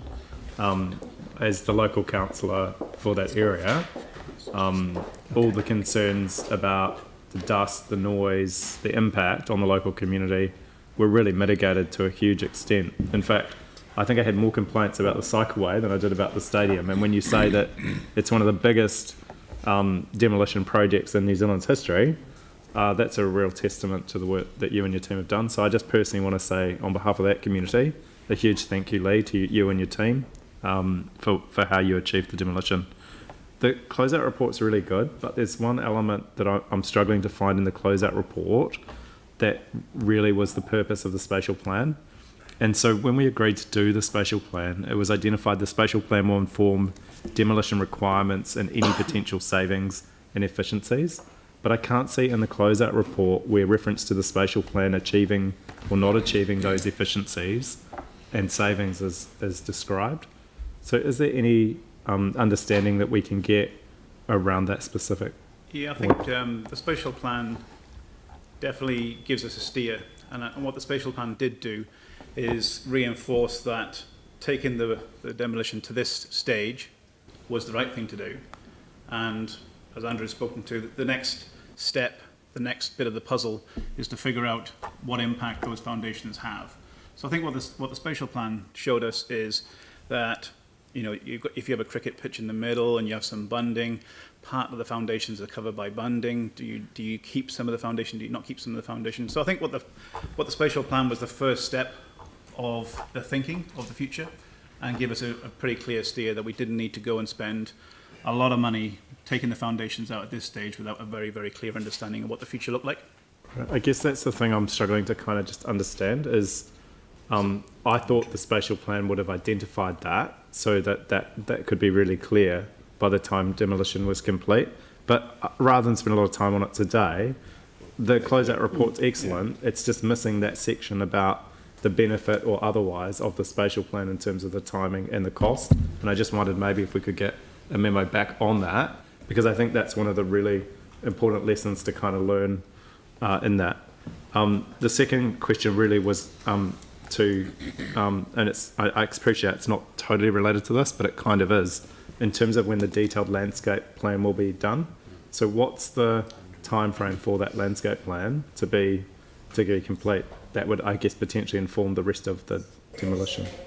So the detailed landscape plan will obviously follow the next phase of work. So there's the land remediation phase, and of course sitting a very important part of Lancaster Park are the memorial gates. So there are essentially two projects that we need to move forward with. The detailed landscape planning that you're talking about, that will commence as a component of the next long-term plan. So in terms of synergy with the next phase of works, the detailed landscape plan will be able to commence approximately 6 months prior to the next phase of works being completed. The next phase of works, when complete, will enable us to open the park to the public, so that the detailed planning for future investment can be going on before the park is officially open, and then can feed into future annual plans for investment. Yeah, again, like with respect, that's quite different to what we communicated to the community when we agreed to the spatial plan, which was the landscape plan would be done by December 2019, and that would be used as the basis for, you know, the LTP. So again, I think we just need to have a look at it. I guess going forward, I'd be really interested in what's the best visibility and reporting mechanism around the future development of Lancaster Park and the memorial gates. And maybe that's something that we could either note that I think I can answer that, Yeah. Yanni. It's the report coming to the Sustainability and Resilience Committee. That's the correct committee for the future. Right, but in terms of this committee, we have a project watch list and we have capital projects that we've identified, like Jimmy wants to raise one and I'd probably raise this. So I think we've previously had a resolution or a note to get Lancaster Park added in terms of visibility. So can we just leave that with the chair and the chief executive and staff to work out the best oversight structure? Yep, so I mean, again, that would go into the same process that the project that Jimmy referred to earlier went into. And I mean, certainly I'm expecting that people will have projects of interest that they'll put forward or that'll be considered for that. Clearly, a lot of the information around the spatial plan, the future use and so on will all be considered in that report coming to Sarah's committee. The fact that you're raising these things today, people are making notes, I'm sure all of those things will be considered and will be able to be considered at that time. Correct. And as I said in my opening remarks, I mean, clearly there is a link between the deconstruction project as we come to the end of that, or as we're looking at this closeout report on that, and what happens next. We need to make sure that we don't lose any of the commentary from today as we look at moving into that next phase. Thank you. And I just wanted to flag that an additional resolution just to acknowledge and thank staff. And I don't know whether it's appropriate to name individuals, but you know, I personally think we should formally record our appreciation and acknowledgement of the job that they've done, because there was a huge risk attached to going down this process. And, you know, the staff have been exemplary, in my view, in terms of how this project's been handled. So if you've got some wording that you'd like to put up, I'll then take you as the mover of the motion when we get there. Okay, thanks. All right, thank you. Jimmy. I'd like to follow the term, the question earlier, particularly regarding to the lost remaining budget for almost $3 million. Okay, even you replied to him, you know, probably for the further foundation consideration. But I just want to know, up to now, whether this $3 million is carry forward to the following year, 2021 financial year. Am I right? Yes, it is. Okay, if that's true, but we still have advertised, except to keep this one, because whether this no matter demolition fee or deconstruction fee, whether we can focus on just this the demolition or deconstruction, you know, refer to some other project, etc. For instance, like Horsewell Hornby Resident Community Board, they particularly make a submission the annual plan. They emphasize the former Suburban Service Center's ISO for 9 years after earthquake. At the moment, the staff didn't put any of the budget on there. All right, so people only make a bigger complaint. So this one, while it's a process, can consider this demolition. I think we heard earlier that any Yes. surplus budget, it needs to be applied to the future of this project. And I mean, certainly any consideration about applying funds to any other project would need to come into the annual plan discussions, not on a discussion of the closeout of the Lancaster Park deconstruction. But maybe staff would like to confirm my understanding of what we heard about 10 minutes ago. Sorry, would you like a response to that question? Yes, So, I please. mean, council can obviously nominate priorities. We would have to abandon this project as it is, leave Lancaster Park with a fence around it if council wanted to shift that money.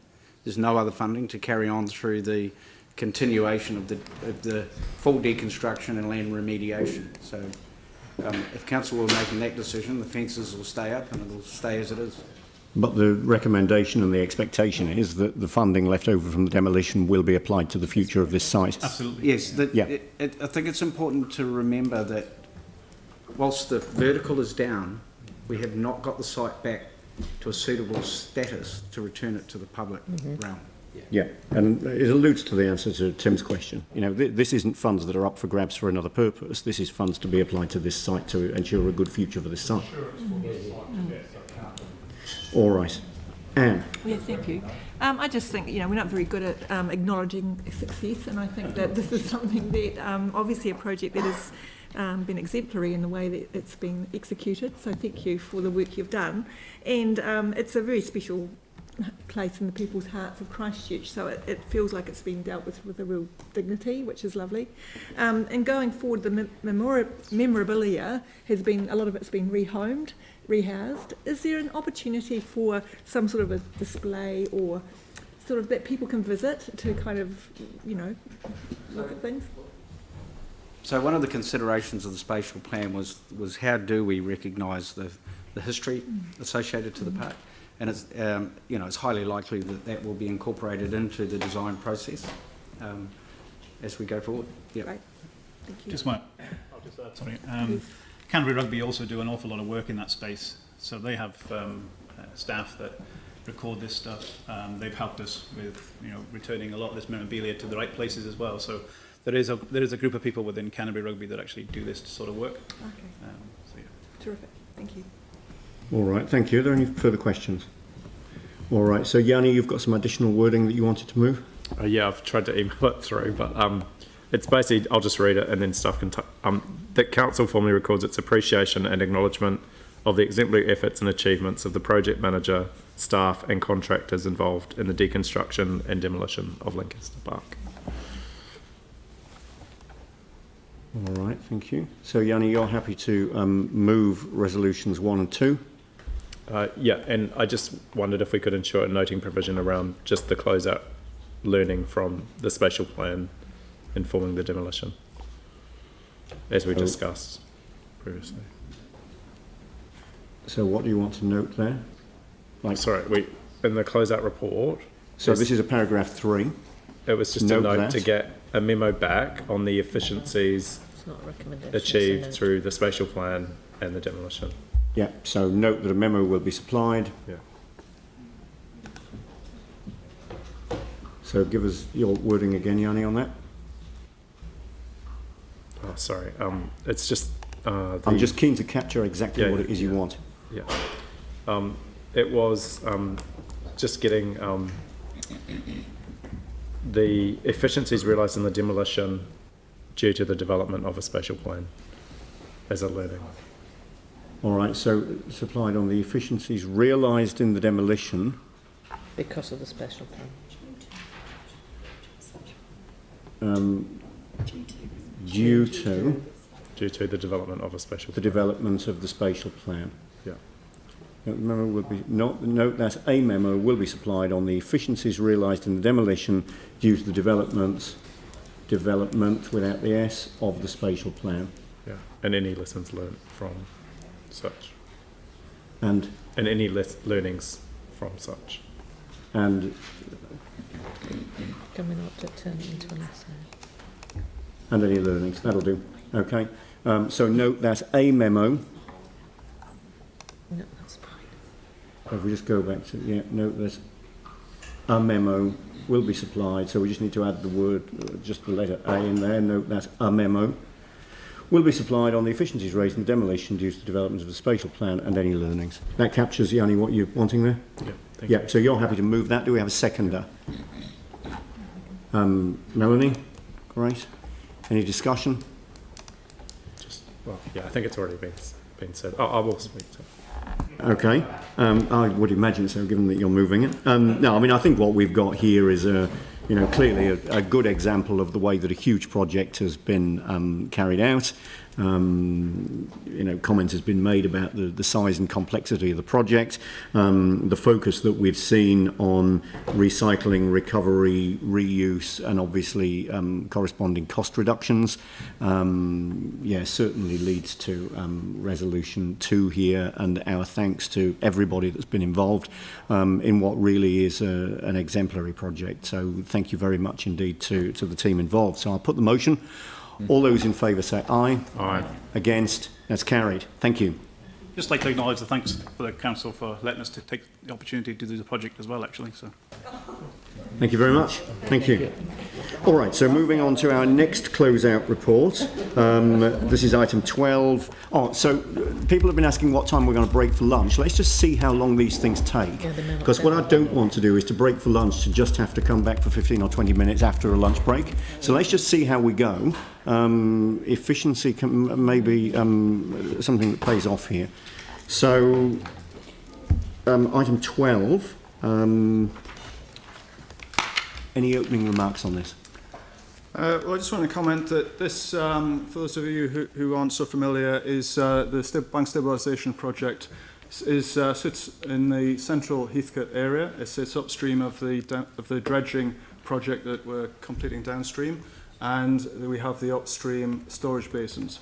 So this was an important project to improve damage to the banks, the slumping that we had, and the impact that it had upon capacity of the Heathcote.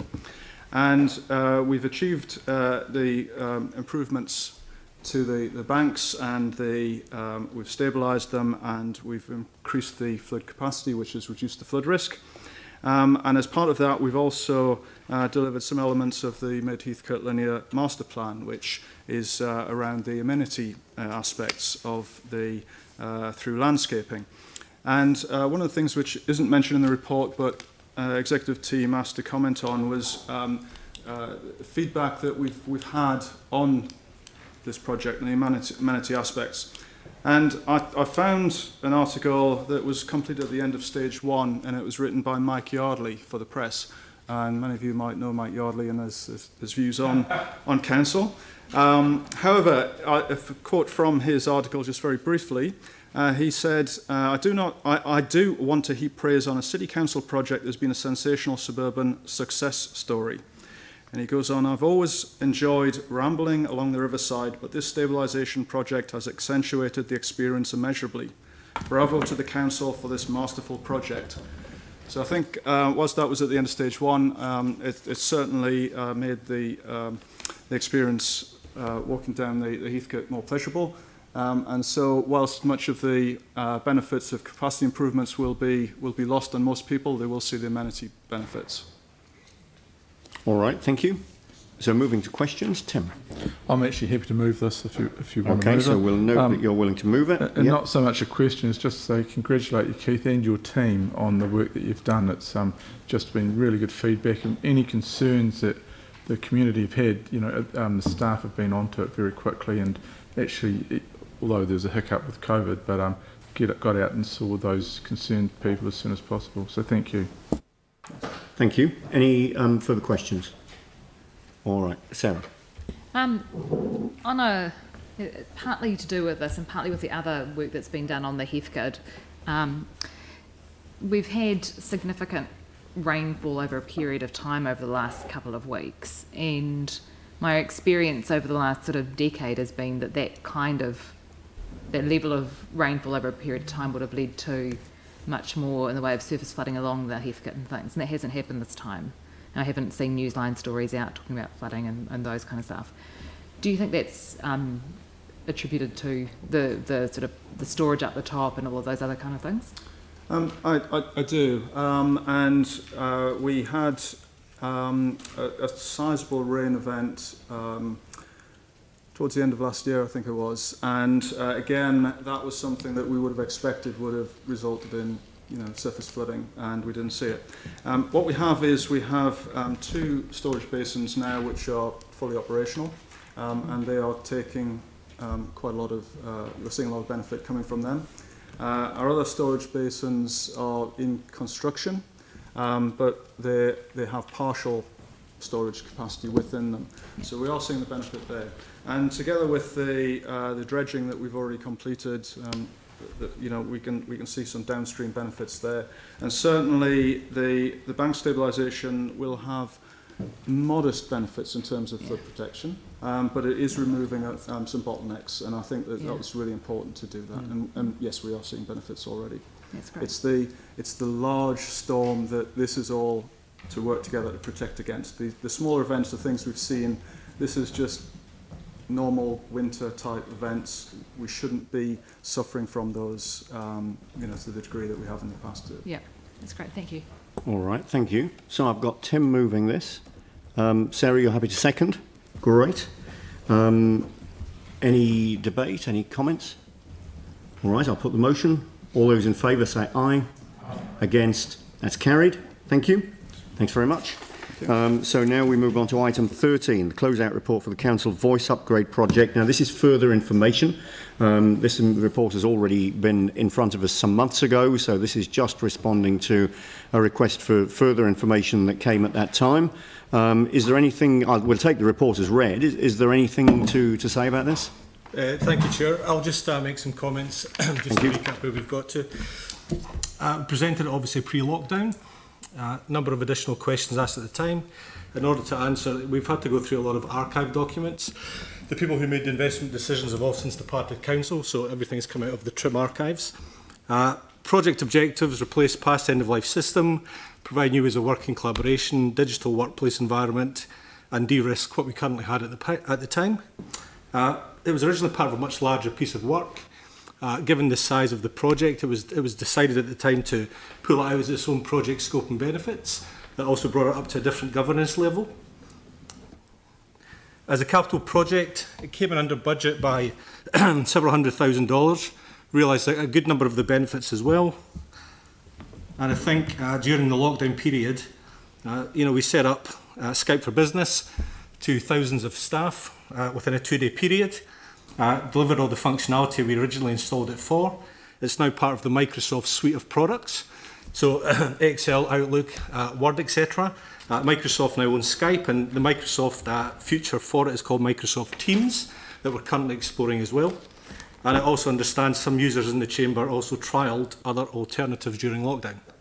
So I'll leave it at that, and obviously we've got Simon here, who's the CIO. We've got Yvette, who's the Digital Operations Manager, and obviously I'm IT Programme Planning Manager, so any questions, happy to answer.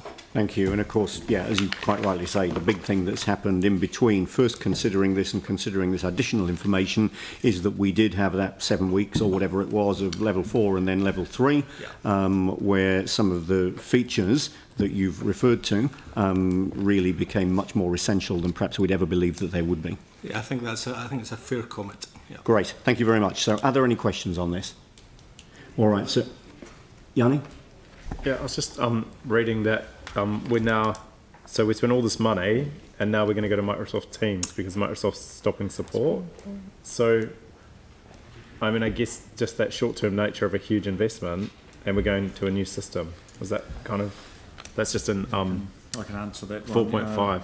Yeah, I can answer that, Yanni. This initiative in the current project we're closing out here started about 5 years ago. Skype was the technology in the market at the time. The investment in this allowed us to do quite a significant re-platforming of the communication platform. We're now in much better stead to put smaller amounts of investment to get us up different step points into the new products. It's like Teams, for example, the next generation of Skype. So I think we've got about 200,000 earmarked in the capital portfolio to support that, not the 1 point or whatever it is in here. So it's not a lot of wasted money. It's basically we've changed the underlying foundations. Correct. We now just need a little bit more to change to a similar system rather than a lot more. It's changing to a system that will replace the Skype for Business functionality but provide a higher quality service and better functionality that aligns to some alternative options that some of you have been using as well. Cool. Yeah. Thanks. Right. And just, I guess the one thing that I'm still a little bit concerned about is the disaster recovery component. So is that going to be added into the new system that we're going to? It's so the current setup we've got at the moment, although it doesn't have disaster recovery as in a high availability environment, but we don't have a site sitting somewhere else that's got a hot standby to launch off should the current data centre fall over. The new model we're moving to with Microsoft Teams, which we're exploring at the moment, will be making use of Microsoft's global cloud, based out of Sydney and coming on region into New Zealand over the next year or so. So we're kind of now in the domain of playing in the global cloud environment and all the good disaster recovery that comes with it. Yeah, but it wasn't right to do it within this project because the cost profile was much higher than the risk trade-offs and knowing we had high availability but not DR. That makes does that help? Yeah. Great, thank you. No further questions. Sam, you're happy to move this. Tim, you're happy to second. Any comment? Any debate? All those in favour say aye. Against? That's carried. Thank you very much. Thank you. So now we move to the reinstatement. So item 15, the post-COVID-19 subcommittee delegation reinstatement. Sam, you're happy to move. I'm happy to second this one. All those in favour say aye. Against? That's carried. I'm now happy to move the resolution to exclude the public for the public excluded agenda. So this is the resolution to exclude the public set out on pages 146 to 148 of the agenda be adopted. So I'm happy to move this. Do I have someone to second that, please? Jimmy? All those in favour say aye. Against? That's carried. And then we've got the public